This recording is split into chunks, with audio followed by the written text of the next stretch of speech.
संध्याकाळच्या या प्रसन्न वातावरणात स्नेह, आठवणी आणि शब्दांचा एक सुंदर सोहळा आज आपल्या समोर उभा राहतो आहे।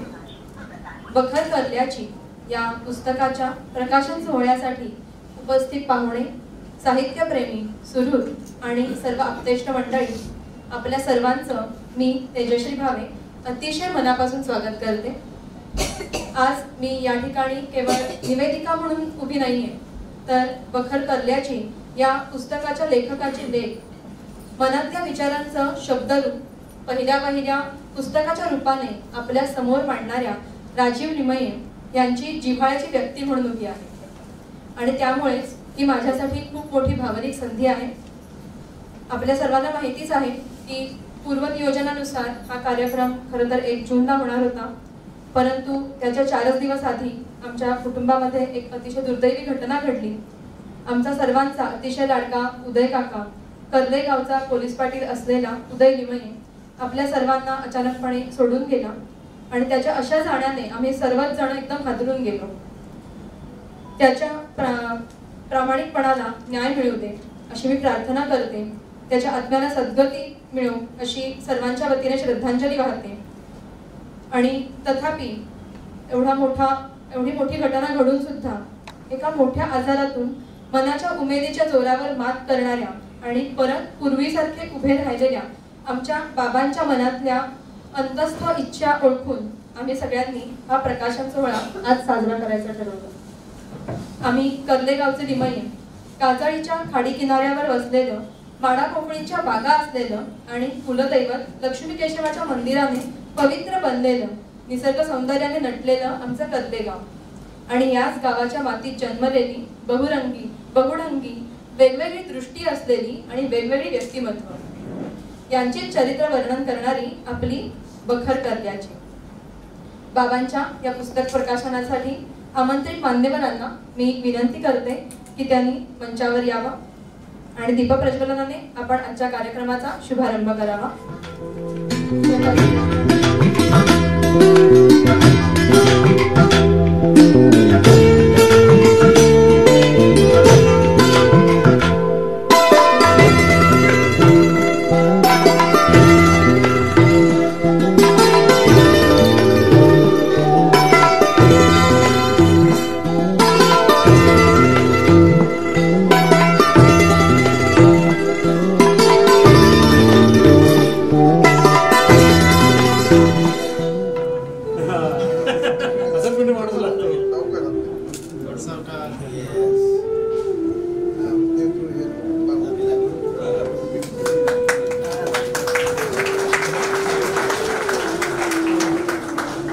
यानंतर मी ॲडव्होकेट तेजराज भावे यांना विनंती करते की त्यांनी आपल्या आजच्या कार्यक्रमाचे प्रमुख पाहुणे, एक अभ्यासू, वाचक, लेखक आणि प्रेरणादायी मार्गदर्शक, संवेदनशील रसिक प्रकाशजी देशपांडे यांचं पुष्पगुच्छ देऊन स्वागत करावं। बाबांचा चुलत भाऊ याला विनंती करते की त्याने आजचे मान्य ख्यातनाम वकील, सर्जनशील लेखक आणि समाजभान असलेले अभ्यासक ॲडव्होकेट विलास पाटणे यांचा पुष्पगुच्छ देऊन स्वागत करावं।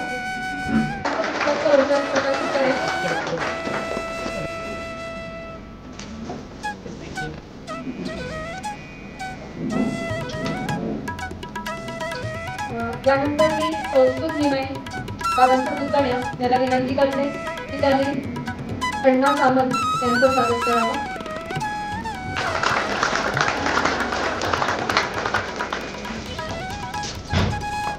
बाळ माने यांचं स्वागत करावं।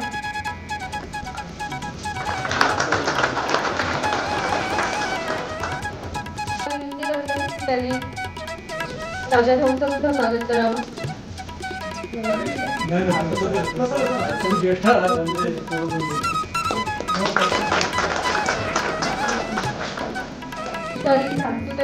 त्यांचंही स्वागत करावं। प्रशांत सातपुते त्यानंतर मी ॲडव्होकेट तेजराज भावे यांना पुन्हा विनंती करते की त्याने आमच्या गावातले ज्येष्ठ आयवाय खोडकर यांचंही स्वागत करावं।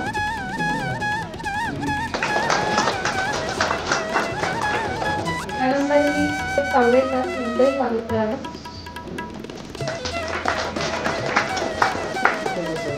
विनंती करते त्याने शेखर भोसाळे यांचे स्वागत करावे.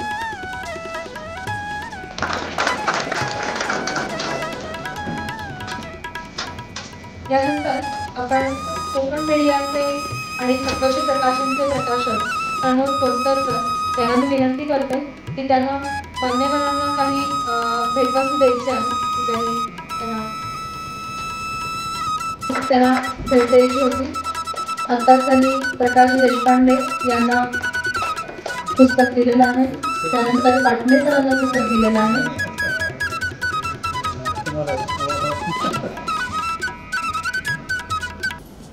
कोणत्या भूमिकेतून बोलावा असा एक प्रश्न आहे. मी पत्रकारितेमध्ये आहे, 45 वर्ष एकंदर आहे आणि प्रकाशनाच्या व्यवसायामध्ये गेली काही वर्ष आहे. दोन्ही भूमिकांना अनुसरून मी इथे 2 मिनिटं बोलणार आहे, काही बोलणार नाही आहे. अनेक वर्षांची पत्रकारिता केल्यानंतर आता हे दोन्ही प्रकाशनाचा एक व्यवसाय आणि पत्रकारिता हे दोन्ही क्षेत्र आता अशी झालेली आहेत की एका संक्रमणाच्या अवस्थेत असं आहे. असं म्हणजे लोक पावणार असं काही मी म्हणणार नाही, कारण लोक पावलं असतं तर एवढं लोक जमलेच नसते. तर ते लोक पावण्याची शक्यता नाही, पण खूप त्याच्यासमोर कितीतरी प्रचंड आव्हान आहेत. आता AI सारखं अत्यंत आधुनिक असं तंत्रज्ञान त्याच्यामध्ये आलेलं आहे. मग या सगळ्यामध्ये वर्तमानपत्र राहतील का, पुस्तकं राहतील का, अशी शंका उपस्थित केली जाते. तंत्रज्ञानाचं जे झपाट्याने अतिशय मोठ्या प्रमाणावरती संक्रमण झालेलं आहे, त्यामुळे हे सगळं झालेलं आहे. अगदी खेळ जुळवण्याच्या काळापासून ते आता काहीच लागत नाही, कुठले कागद पेन सुद्धा लागत नाही, अशा प्रचंड मोठं स्थित्यंतर या सगळ्या क्षेत्रामध्ये झालेलं आहे. पत्रकारिता किंवा प्रकाशन पुस्तकं हा काही तसा वेगळा हे नाहीये, स्वरूप थोडंसं वेगळं आहे, पण विचारांचा प्रसार हेच दोन्ही माध्यमांचं सगळ्यात महत्त्वाचं काम आहे. तर या दोन्ही अनुषंगाने मी इथे उभा आहे. अत्यंत थोडक्यात असं सांगेन की पत्रकारिता करत असताना असं लक्षात आलं की हे एक अक्षरवाङ्मय आहे आणि हे अक्षरवाङ्मय टिकलं पाहिजे. आपल्याला माहिती आहे, अनेक ठिकाणी आम्ही बोलतो सुद्धा असं की आपल्याकडे कातळ शिल्पांचा शोध लागलेला आता अलीकडे, म्हणजे शोध लागला म्हणजे ती आहेत केव्हाची तरी, केव्हाची आहेत हेच आपल्याला माहित नाही. कोणी म्हणतं 5,000, कोणी म्हणतं 10,000, कोणी म्हणतं 35,000 वर्ष जुनी आहेत वगैरे. तर आता ती जी कुठली आहे ती लिपीच आहे एक प्रकारची, म्हणजे ते एक प्रकारचं लेखनच आहे. आणि आज आपण आता त्याचा शोध घेतो. जेव्हा लिपीचा शोध लागला असेल नसेल माहीत नाही, चित्रांचीच भाषा त्या काळामध्ये असू शकते, तेव्हा त्या काळात काहीतरी संदेश द्यायचा असेल, काही सांकेतिक खुणा असतील, त्या भूगोलाचं काहीतरी अभ्यास घेतला असेल, आपल्याला ती भाषाच कळलेली नाही. हे एक प्रकारचं त्या काळातलं डॉक्युमेंटेशन आहे. मग हे डॉक्युमेंटेशन जर का आजही आता आपल्याला आपला बराचसा जो इतिहास आहे तो आपण ब्रिटिशांनी जो काही अभ्यास केला त्या आधारावरती आपण आपला इतिहास लिहितोय. मग ती इतिहास बदल वगैरे वगैरे अनेक चर्चा त्याच्यावर होतात आणि ह्या गोष्टी ह्या चर्चा ह्या व्हायलाच हव्यात, कारण सजग समाज असेल तरच अशा चर्चा घडू शकतात. त्याचाच एक तो भाग आहे, म्हणून हे सगळं होत आहे. मूळ मुद्दा असा आहे की डॉक्युमेंटेशन अत्यंत आवश्यक आहे आणि त्यासाठी वर्तमानपत्र आणि त्याच्या पुढचा टप्पा असलेलं पुस्तक ही अत्यंत आवश्यक गोष्ट आहे. आणखीन पुढच्या काही काळानंतर लिपी नव्हती तेव्हा जर का डॉक्युमेंटेशन झालं असेल, नंतर भूर्जपत्रापासून सगळ्या गोष्टी आपल्याला माहिती आहेत. खूप इतिहास त्याच्यावरती आपण त्याचा अभ्यास करतोय. मोडी लिपीमध्ये काही लिहिलं गेलेलं असेल, ब्राह्मी लिपीमध्ये लिहिलं असेल, वेगवेगळ्या भाषा तेव्हा जी काही भाषा उपलब्ध असेल, जेव्हा जी काही साधनं असतील त्या आधारे हे सगळं लेखन त्या काळामध्ये केलं गेलं होतं. आजकालचं लेखन हे या पद्धतीचं आहे, पुस्तकांचं आहे, म्हणजे पांढरा काळ असं त्याला म्हटलं जातं. पण हे डॉक्युमेंटेशन आहे, तर हे टिकलं पाहिजे आणि आपण हे इथं पुढच्या पिढीकडे ते द्यायला हवंय, त्याच्या पुढच्या पिढीकडे ते द्यायला हवंय.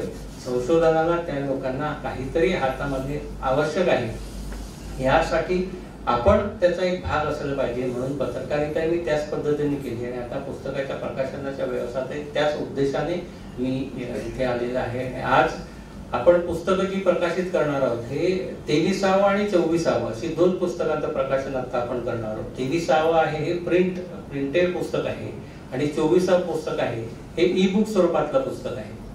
तर रत्नागिरी सारख्या ठिकाणी राहून या पद्धतीने प्रकाशन आपण करतोय. हे लोकांपर्यंत आम्ही प्रसाराच्या आजच्या काळातही आणि माध्यमांच्या क्षेत्रात मी काम करत असूनही लोकांपर्यंत आम्ही त्या पद्धतीने पोहोचलेलो नाही आहोत. पण अक्षरधन टिकवलं पाहिजे, साठवलं पाहिजे, लोकांपर्यंत गेलं पाहिजे या उद्देशाने आम्ही ही प्रकारची चळवळ राबवलेली आहे. आणि गेली 10 वर्ष कोकण मीडिया, मी सकाळमध्ये 35 वर्ष सलग काम केलं होतं. त्यानंतर गेली 10 वर्ष कोकण मीडिया नावाचं माझं साप्ताहिक आणि प्रिंट स्वरूपातलं आणि डिजिटल माध्यमातलं सोशल मीडियावरती सगळ्यात ठिकाणी आम्ही उपलब्ध आहोत. सकारात्मक पत्रकारिता हा आमचा मूळ त्या सगळ्या पत्रकारितेचा म्हणजे आमच्या माध्यमाचा उद्देश आहे. चांगल्या गोष्टी लोकांपर्यंत गेल्या पाहिजेत. 99 गोष्टी भले वाईट असतील, नाही आहेत तशा, पण असतील तरी एक गोष्ट जी चांगली आहे ती सगळ्या 99 म्हणजे 100 लोकांना सुद्धा घेऊन जात असते पुढे. मग तो 1% जर आपण असलो तर आपण त्यासाठी प्रामाणिकपणे काम केलं पाहिजे या उद्देशाने आम्ही हा प्रकाशनाचा व्यवसाय करतो आहोत. साधारणपणे काय होतं, प्रकाशनाचा स्वरूपही आता बदललेलं आहे. म्हणजे कोणी एकेकाळी कसं आहे की पु ल देशपांडे, आणखी अनेक मंडळी आहेत आपल्याकडची, चित्रम खानोलकरांसारखे मंडळी आहेत. त्यांना पुस्तक लिहिणं माहिती होतं पण प्रकाशन करणं माहित नव्हतं. पण काय होतं की त्यांचं लेखनच अशा स्वरूपाचं होतं की त्यांनी लिहावं आणि प्रकाशकाने ते घ्यावं आणि प्रसिद्ध करावं, त्याच्यावरती व्यवसाय चालत असे. पण जसं पत्रकारितेचं म्हटलं तसंच आता प्रकाशनाचं स्वरूप सुद्धा बदललेलं आहे. अशा पद्धतीने जर प्रकाशन कोणी लेखकांना शोधून काढून त्यांचं लेखन प्रसिद्ध करतो आणि माझा व्यवसाय करतो असं म्हटलं त्याला ते आयुष्यात शक्य नाहीये. त्याच्यामुळे स्वरूपही त्याचं बदललेलं आहे. लेखकाकडनंच त्याचे पैसे घेऊन ते करावं लागतंय. ही स्थिती चांगली आहे का वाईट आहे हे मला माहिती नाहीये, पण तरीही ते जे काही विचार आहेत ते लोकांपर्यंत जर का पोहोचायचं असेल तर प्रकाशक त्याला माध्यम लागतं. मग त्याच्यात अनेक ज्या गोष्टी असतात, मुखपृष्ठ असतं, इतर अनेक गोष्टी असतात. पुस्तक तयार करायचं म्हणजे निर्मितीमध्ये खूप मोठी प्रक्रिया असते. ती चांगल्या पद्धतीने शुद्ध स्वरूपात लोकांमध्ये जावी, परंपरा ज्या आपल्या आहेत त्या संदर्भातलं आणि चांगल्या गोष्टी, सकारात्मक गोष्टी लोकांपर्यंत पोहोचाव्यात असा आमचा प्रकाशनाचा मूळ उद्देश आहे. त्या दृष्टीनेच आम्ही ते केले. आता आज आपण जे पुस्तक प्रकाशित करणार आहोत तर ते त्याच्यात काय आहे तर मी सांगून काहीच उपयोग नाही. कारण इथे अभिवाचनासारखा एक अभिनव कार्यक्रम, पण अभिनव म्हणता येणार नाही पण कार्यक्रम आहे. त्या पुस्तकामध्ये जे काही आहे त्यातली काही प्रकरणं इथे वाचून दाखवली जाणार आहेत. अर्थात ती इतकं बोलकं आणि अत्यंत इतकं चांगलं पुस्तक आहे की संस्कृती जेव्हा आपण जपण्याच्या गोष्टी करत असतो तेव्हा ते हे एक प्रकारचे संस्कार, मग तो काळ कसा होता, काय पद्धतीने तेव्हा वागलं जात असे, लोक वागत असे, समाज कसा होता, निसर्ग कसा होता. कर्ल्याचं उदाहरण त्यांनी बखर कर्ल्याची म्हणूनच त्या पुस्तकाचं नाव आहे. तर कर्ला आणि परिसर त्यांनी अनुभवलेला आणि आजचा आपल्याला समोर दिसू शकतो या पद्धतीने आपण त्याकडे बघू शकतो, त्या पुस्तकाच्या रूपाने बघू शकतो. आणि प्रत्येक माणूस, प्रत्येक व्यक्ती म्हणजे कादंबरी असते असं म्हटलं जातं. पण प्रत्येक जण काही लिहू शकत नाही. ती काही लिहू शकणारी जी माणसं आहेत त्यापैकी काही मंडळी आपल्या समोर इथे आहेत. तर त्यांनी जे लिहिलेलं आहे ते एक प्रकारची संस्कार कथाच आहे, ते संस्कारच आहेत त्याच्यामध्ये. तेव्हाचं उत्तम वर्णन आहे. आपण पर्यटनाच्या क्षेत्रातून आपण विकास आपला साधू शकतो असं म्हणतोय. तर मग तिथे बघायचं काय आहे, एक नेहमीचा एक असतो की येतात रत्नागिरीमध्ये आणि लगेच दुसऱ्या दिवशी निघून जातात. वाहतुकीची चांगली सुविधा साधन असल्यामुळे मग इथे लोक राहिले पाहिजेत या दृष्टीने काय करायला पाहिजे असे जे पर्यटनाचे विषय आहेत. तर हे पुस्तक वाचल्यानंतर आणि हे एक नव्हे तर अशी अनेक गावं, प्रत्येक गाव हे ह्या पद्धतीने कोकणातलं आहे, हे वेगळे पण जपणार आहे. तर त्यांनी आपला गाव आणि आपला परिसर, त्याच्यामध्ये रत्नागिरी आहे, जिथे सावंतवाडी काही ते जिथे कुठे राहिले तो भाग आहे, राजापूरचा काही भाग आहे, अशा अनेक गोष्टींना त्यांनी त्यांच्या दृष्टिकोनातून ते बघितलंय. आणि लेखक म्हणून नव्हे तर त्यांना व्यक्त होण्यासाठी एक माणूस म्हणून त्याकडे सगळं बघितलेलं आहे आणि त्यातून ती सगळं लेखन उतरलेलं आहे. हे चांगलं पुस्तक प्रकाशित करण्याचं भाग्यच मला मिळालं असं म्हणावं लागेल. हे आपण आता प्रकाशित करणार आहोत. त्याचबरोबर आणखी 2 गोष्टी फक्त सांगतो आणि मी थांबतो. प्रकाशनाचं तुम्हाला म्हटलं साप्ताहिक, आमचं साप्ताहिक आहे कोकण मीडिया. दरवर्षी गेली 10 वर्ष दर आठवड्याला ते प्रसिद्ध होत आहे. याच्यामार्फत दिवाळी अंक ही एक वैशिष्ट्य आहे आमचं. तर दिवाळी अंक गेल्या 8-10 वर्षांचे दिवाळी अंक आज आपण इथे मागे स्टॉल मांडले त्याच्यावरती तुम्ही बघू शकता. कोकण पण हाच त्या सगळ्या त्या अंकांचाही नेहमीचा विषय आहे. आणि इतर पुस्तकं आम्ही प्रकाशित केली तीही सोबत आहेत. आणि आता भेट म्हणून आम्ही प्रत्येकाला या जो बखर करल्याचे हा जो विषय आहे त्या अनुषंगानेच आठवणी काही सांगणाऱ्या ज्या आहेत ते दिवाळींचा आम्ही प्रसिद्ध केला तर तोही आम्ही प्रत्येकाला देणार आहोत. तो तुम्ही घेऊन जावा, आपल्या आठवणी जपाव्यात आणि या सगळ्या सोहळ्यामध्ये तुम्ही सहभागी व्हावं असं सांगतो आणि थांबतो. धन्यवाद फोनकर सर. सत्वश्री प्रकाशन नेहमीच आशयपूर्ण आणि मनाला भिडणाऱ्या लेखनाला नेहमीच पाठबळ देत आलं आहे आणि या पुस्तकासाठी आमच्या बखर करल्याची या पुस्तकासाठी सरांनी घेतलेली मेहनत ही आमच्यासाठी खरंच खूप मोलाची आहे. याच्यानंतर मी माझा भाऊ वरुण राजीव लिमये याला विनंती करते की त्याने आपलं मनोगत व्यक्त करावं.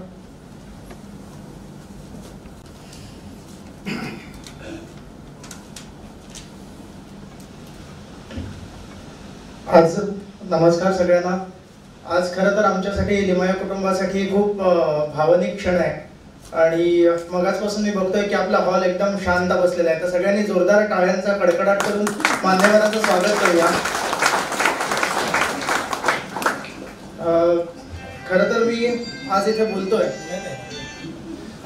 बोलतोय तर मला असं सांगायला आवडेल की मी आज घरामध्ये भांडून इथे बोलण्यासाठी उभा आहे. माझी ताई आणि बाबा यांना कळत नव्हतं की हा नक्की बोलायला उभा राहील तर काय बोलेल, त्याच्यामुळे मला ते बोलायला संधी देत नव्हते. मी म्हटलं की आपल्या घरातला पुस्तक प्रकाशन सोहळा आहे, सगळ्यांना समजलं पाहिजे की ज्यांनी पुस्तक लिहिलंय तर त्यांचा मुलगा बोलू शकतो, त्यामुळे आपण इथे बोलायला उभे राहूया. आणि दुसरं माझं याच्यामध्ये भावनिक नातं असं आहे की सगळ्यात पहिल्यांदा मी इथे उपस्थित असलेले आणि कार्यक्रमाची शोभा वाढवण्यासाठी जे प्रमुख पाहुणे म्हणून उपस्थित आहेत त्यांचं सगळ्यांचं स्वागत करतो. देशपांडे सर, ज्यांना आपण ग्रंथालय चळवळीचे अर्धवायू म्हणून ओळखतो. आता मुळात देशपांडे सरांची आणि माझी पर्सनली अशी ओळख नाहीये, बाबांमुळे मी बऱ्यापैकी त्यांच्याशी कनेक्ट झालो.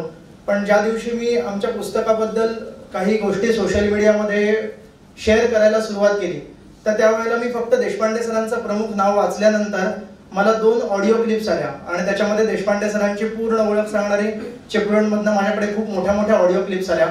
तर मी तुम्हाला सांगू इच्छितो की ते आजकाल आपण सगळेजण सोशल मीडियामध्ये व्यक्त होत असतो, तिकडे आपल्याला जे लोक दिसतात ते आपल्याला माहिती असतात.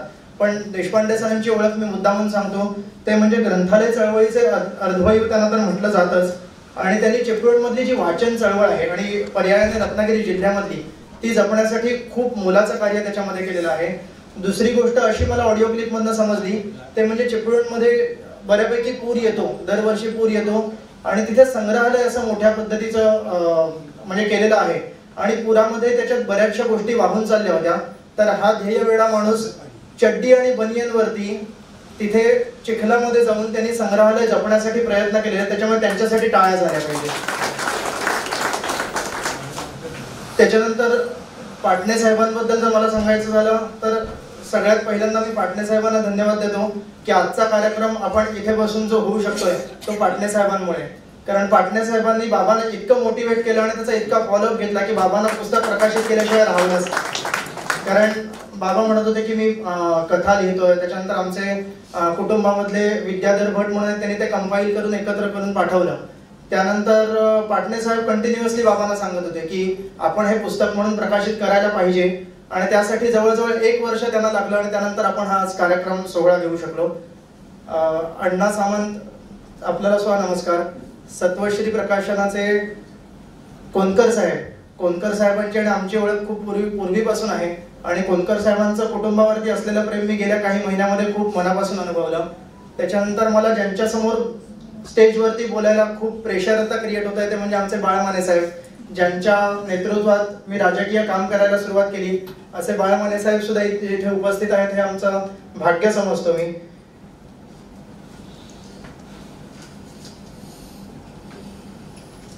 आणि हे पुस्तक मुळात आहे कोणाचं ते सगळे उपस्थित असलेले तुम्ही सगळे लोक. कारण प्रमुख पाहुणे म्हणून इथे सगळेच जण आहेत, पण इथे सगळे समोर बसलेले लिमये कुटुंबावरती प्रेम करणारे सगळे लोक, या सगळ्या लोकांसाठी टाळ्या झाल्या पाहिजेत. कारण हे मुळात व्यक्तिचित्रण करणार जन्मगावाच्या प्रेमातून स्फुरलेल्या गावातील व्यक्तिमत्वांचे, ग्रामीण संस्कृतीचे आणि मानवी परस्पर संबंधांचे चित्रण.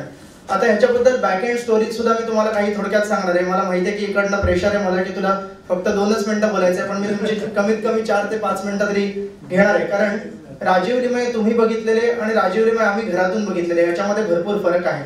आणि ते माझे वडील सुद्धा, म्हणजे आज हा सोहळा माझ्यासाठी खूप चांगली संधी आहे की नेहमी म्हणतात तसं आपण आपल्या आईवरचं प्रेम लोकांसमोर बोलतो, पण आपल्या वडिलांसमोर येस नॉर्मली सगळे मुलगे म्हणजे तुम्हाला माहिती असेल की वडील आणि मुलग्यातलं जे प्रेम असतं ना हे कधी लोकांसमोर जात नाही. तर मी म्हटलं की याच्यासारखी दुसरी संधी असूच शकत नाही.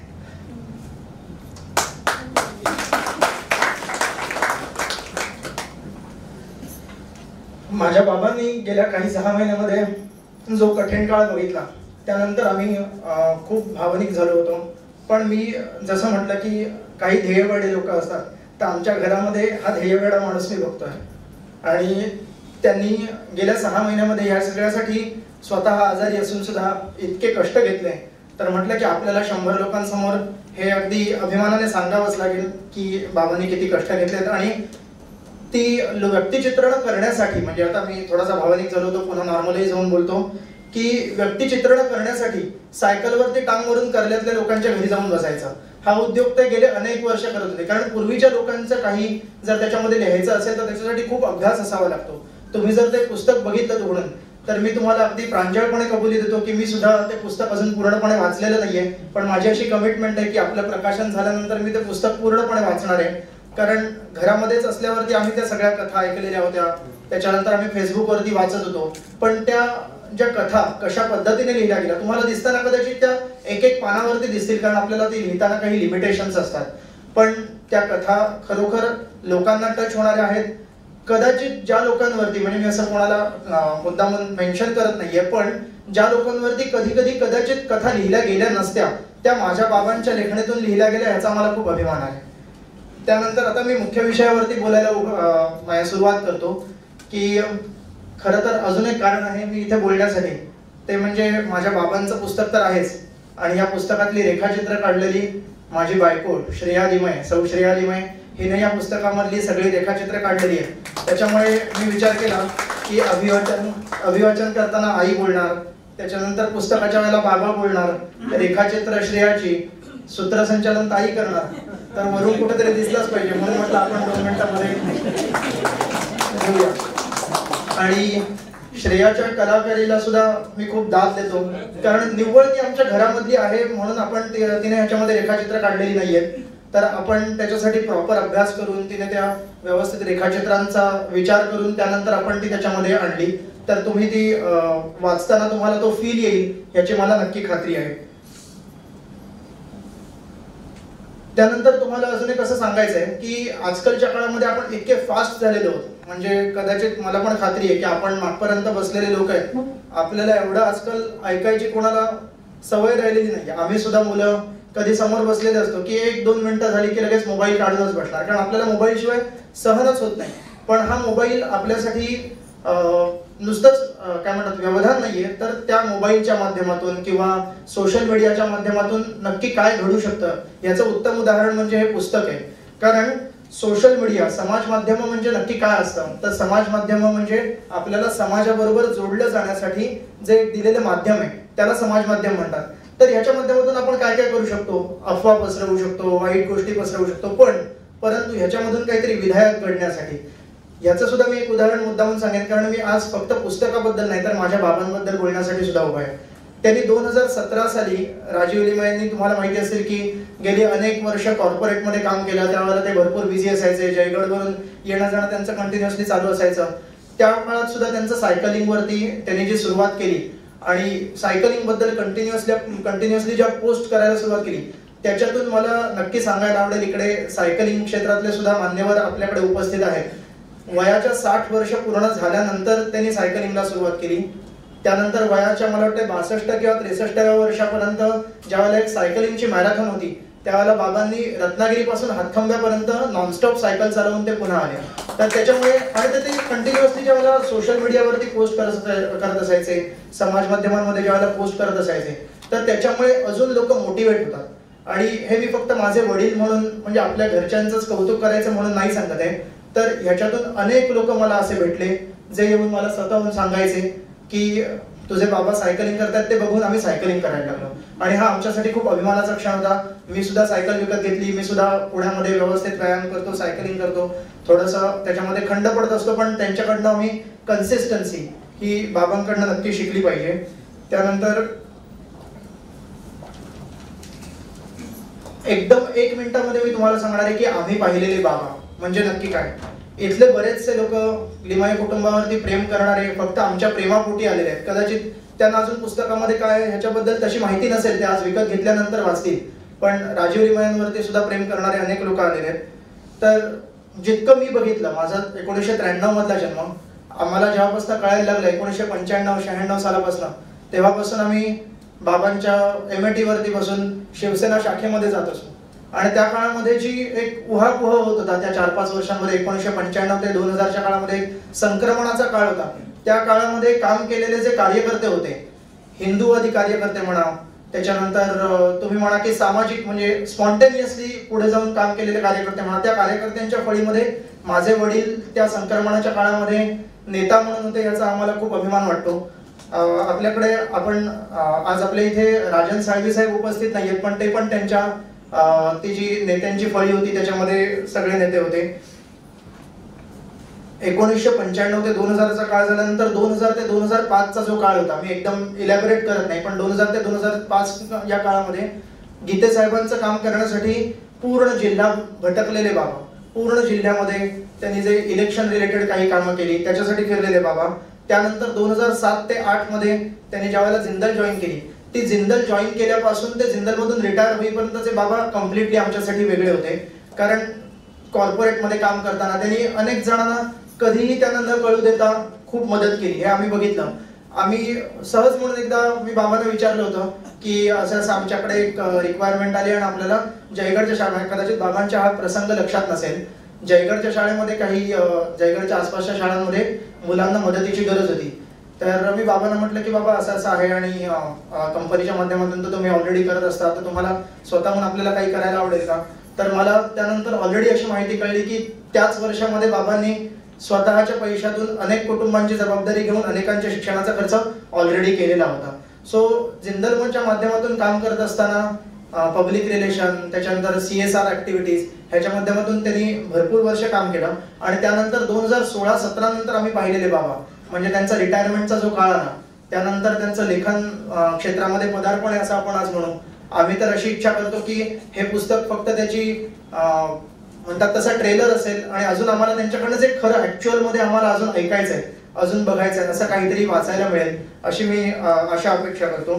त्याच्यानंतर मी माझ्या आईचं सुद्धा इथे मुद्दामून काय म्हणतात त्याला मुद्दामून नमूद करतो की माझ्या आईने त्यांना दिलेली जी साथ आहे एवढ्या वर्षामध्ये, आई खूप सायलेंट आहे. तुम्हाला माहिती असेल तर इथे बसलेले सगळेच जण मुग्धा लिमयांना सुद्धा ओळखतात की तुम्हाला कधीही ती अशी चित्रामध्ये दिसणार नाही, पण बॅकएंडने तिने बाबांना जो सपोर्ट केला त्यामुळे त्यांचा जो स्वतःचा प्रवास होता, त्यांचं जे सगळं होतं, कारण करिअरच्या काळामध्ये ते आधी राजकीय क्षेत्रात सुद्धा कार्यरत होते, त्यानंतर कॉर्पोरेट क्षेत्रात सुद्धा त्यांनी काम केलं. हे करत असताना बाबांनी सुरुवातीच्या ह्याच्यामध्ये लिहिलेलं आहे की निरलस, त्यांनी शब्द वापरलेला आहे, निरलसपणे साथ देणारी माझी आई. तर तिच्यासाठी मी तुम्हाला अशी विनंती करतो की खूप जोरदार टाळ्या वाजवा. त्यानंतर मी आता माझ्या भाषणाच्या शेवटाकडे येतो, नाहीतर मला इकडनं खाली खेचलं जाईल. मी असं नम्रपणे सांगू इच्छितो की जर मी माझ्या आयुष्यात पुढे जाऊन काय केलं तर आमच्याकडे आलेले जे गुण आहेत ते बाबांमुळे आहेत आणि जे अवगुण आहेत ते आमच्या स्वतःमुळे आहेत. आणि उद्या माझ्या बाबांचा वाढदिवस आहे, त्याच्यामुळे त्यांना मी त्याच्या निमित्त शुभेच्छा देतो आणि या पुस्तकाच्या प्रकाशन सोहळ्याला खूप खूप शुभेच्छा देतो. आणि यस, धन्यवाद. या प्रांजळ मनोगतासाठी एकदा पुन्हा टाळ्या झाल्या पाहिजे, कारण निवेदिका म्हणून माझ्यावर जी काही लिमिटेशन्स आहेत ती भेटून त्याने बिनधास्तपणे एकदम त्याचं खरं मनोगत जे होतं ते व्यक्त केलं.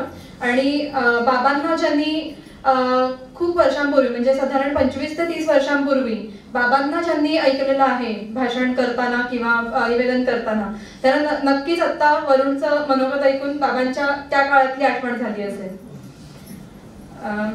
आता याच्यानंतर आपण महाराष्ट्र साहित्य परिषदेचे काही पदाधिकारी या ठिकाणी उपस्थित आहेत. त्यांना बाबांचं अभिनंदन करायचं आहे, तर मी त्यांना विनंती करते की त्यांनी राजीव रिमयम या लेखकाचा सन्मान करा आणि महाराष्ट्र साहित्य परिषदचे सर्व पदाधिकारी या ठिकाणी उपस्थित आहेत. जे प्रेम असतं किंवा पाठिंबा असतो तो आपल्याला वरूणच्या मनोगतात अनुभवायला मिळालाच आहे आणि केला जातो. JSWचे लॉजिस्टिक्स हेड आणि एक ऑपरेशन हेड, JSWचे logistics and operation head Gaikwad sir यांच्याही हस्ते बाबा पुष्पगुच्छ स्वीकारतात. तर मी बाबांना विनंती करते की त्यांनी बखर कर्ल्याची चे लेखक म्हणून त्यांचं मनोगत व्यक्त करावं. खरं तर माझं बोलणं मला वाटतं वरुणने बरंच पूर्ण केलंय. म्हणजे त्यांचा सन्मान व्हायला पाहिजे, त्यांचा शाब्दिक सन्मान तर केलाच आहे. हॉल भरलाय, खूप आनंदाचा दिवस आहे. सर्वप्रथम आताच लक्ष्मीच्या देवस्थान ट्रस्टतर्फे माझा कौतुक करण्यात आलं. त्या आमच्या सर्व समस्त लिमांचं कुलदैवत लक्ष्मी केशवाचं मी स्मरण करतो. आणि आपल्या आजचा जो पुस्तक प्रकाशन सोहळा आहे, तर त्याचे जे प्रमुख पाहुणे आहेत प्रकाश देशपांडे, त्यांचं वरुण अतिशय छान वर्णन केलं. म्हणजे त्यांचं ते ऍक्शन ओरिएंटेड किती आहे त्याचे, म्हणजे मला माहिती होतं, म्हणजे तुला कुठून काढलंच माहिती नाही, तुला त्या चिपळूणच्या लोकांनी सांगितलं असेल की म्हणजे ज्याला म्हणतात की सन्मानाचं किंवा प्रसिद्धीसाठी एखादा पद घेणं हे खूप आहे. म्हणजे आम्ही त्याच्यामध्ये अनुभवलेलं आहे, आम्ही त्याच्यामध्ये कसे असू, पण चिखलामध्ये उभं आपली लायब्ररी जी संपदा आहे ती वाचवण्यासाठी करणारे जे प्रकाश देशपांडे तर ते आज इथे लावत, म्हणजे खरं कर्मयोगी ज्याला म्हणता येईल असे प्रकाश देशपांडे इथे लावत, ते खरंच आमचं भाग्य आहे असं मी म्हणेन. एका म्हटलं ना की साहित्य असो, कलाक्षेत्र असो, अगर ग्रंथालय चळवळ असो, साबणे साहेब आहेत ग्रंथालय चळवळीचे, तर या तीनही क्षेत्रामध्ये ज्यांनी म्हणजे पायाभूत जिल्ह्यामध्ये काम केले असे प्रकाश देशपांडे, त्यांच्यावर बोलत राहिलं तर मला वाटतं अजून एक तास मला बोलता येईल. पण असे प्रकाश देशपांडे कारण एका वाक्यात वर्णन करायचं तर वरुण छान वर्णन केलं, तर ते आहेत. त्यानंतर वरुण सांगितलं की ह्या पुस्तक निर्मितीसाठी ज्यांचा आग्रह किंवा ज्यांचा पाठपुरावा किंवा ज्यांनी धैर्य दिलं मला असं म्हणेन, ते आमचे मित्र प्रकाशजी विलासजी पाटणे. ते नामवंत ॲडव्होकेट आहेतच, समाजामध्ये अनेक क्षेत्रांमध्ये, म्हणजे मी सांगितलं तर एक 8-12 असोसिएशनचे अध्यक्ष आहेत. आत्ताची जे रत्नागिरी एज्युकेशन सोसायटीमध्ये ते कार्याध्यक्ष होते, त्यानंतर ते उपाध्यक्ष आहेत. शिक्षण क्षेत्रामध्ये ते अथॉरिटी आहेत. त्यांची सगळ्यात महत्वाचं नातं म्हणजे 8 पुस्तकं त्यांनी प्रकाशित केलेत आणि ते रामशास्त्री प्रभूणांपासून तर आजच्या नवीन न्यायाधीन व्यवस्थेमध्ये ज्यांनी अत्यंत मोठं काम केलं ते खन्ना साहेबांचं चरित्र त्यांनी आत्ताच नुकतं केलं. हे ऐतिहासिक निर्णय दिले असे विलासजी पाटणे. त्यानंतर अण्णासाहेब सामंतांविषयी आपल्याला काय सांगावं, ज्यांनी आपल्या 2 मुलांना एका अशा पातळीवर नेलं आणि ते नेलं तरी तो विनम्रता आणि जो सद्भाव अण्णांमध्ये आहे तो दुर्मिळ आहे. अण्णा इतके प्रेमाने माझ्याशी जरी बसले आणि मला म्हणाले की राजीव मी आलोय तुझ्या ह्याच्या मी काही आज बोलणार नाही की मी कोणत्याही मोठ्या व्यक्तींचं पिताश्री म्हणून इथे आलेलं नाही, तर तुझा एक ज्येष्ठ मित्र म्हणून इथे आलेला आहे असे अण्णा साहेब सामंत की ज्यांच्या घरी केव्हा गेलं तर तुम्हाला छानसे लाडू मिळतात वेंगुर्ल्याचे. आणि खूप छान त्यांचं सामंतांचं मी बोलायला नको, सारस्वतांचं जेवण आम्ही बरेच वेळा जेवलो असे अण्णा प्रेम करणारे होते अण्णासाहेब. आणि सारस्वतांचं म्हटलं सगळं झालं आणि त्याच्यावर बुद्धी तरच होते. तर अण्णासाहेबांचा हा स्नेह आहे तो 5 वाजता सगळ्यात पहिली व्यक्ती मिळणार. आणि अण्णाने मला खूप म्हणजे कॉर्पोरेट क्षेत्रात किंवा आम्हाला काही अडचण होती आधी अण्णाकडे जायचं आणि मग साहेबांकडे जायचं. अण्णा अडचण काय असली ते कारण अण्णांच्या सगळ्याची कांडांची बोलायची आणि मग ती सुटायची. त्यात आम्ही थोडं गुपित सांगत नाही जास्त. अशा अनेक गोष्टी अण्णांबरोबर आम्ही बोललोय. आणि त्यानंतर डाव्या साईडला ज्यांचे आता उपनेते म्हणून जे आता आहेत माजी आमदार आहेत आणि ज्यांचा आमचा स्नेह आहे खूप वर्षांचा असे मीरावरच्या विसर्ग करल्यानंतर जर मी कोणत्या गावाचं नाव घेतलं तर मीरा, तर असे मीरावरचे बाळासाहेब माने. आणि माझ्यासमोर बसले राजाभाऊ लिंबाई, त्यांचं नाव घेतल्याशिवाय पुढे जाऊ शकत नाही. फक्त वयामुळे ते मित्राचे जरी बसले, नाही तर माझ्या म्हणजे आमच्या स्टेजवर त्यांचं स्थान आहे. तसे राजा मोलीमय जे या 5 वर्ष ज्यांनी जिल्हा परिषद अध्यक्ष म्हणजे समोर बसलेल्यांपैकी राजा मोलीमय आहेत. आय सोलकर साहेब आमच्या गावातले सर्वात ज्येष्ठ आणि सामाजिक समरसतेचं उत्कृष्ट उदाहरण म्हणजे लेख आहे त्यांचा. त्याच्याविषयी मी बोलत नाही जास्त, कारण लेखात वाचाल तुम्ही. गीता मंडळाचे ते अध्यक्ष होते. त्यानंतर सातपुते साहेब की जिल्हा माहिती अधिकारी म्हणून ते आले आणि अक्षरशः आमचं 2 दिवसाची ओळख आहे. स्पष्ट बोलायचं, मी ऐकून होतो नाव, पण प्रत्यक्ष भेट झाली.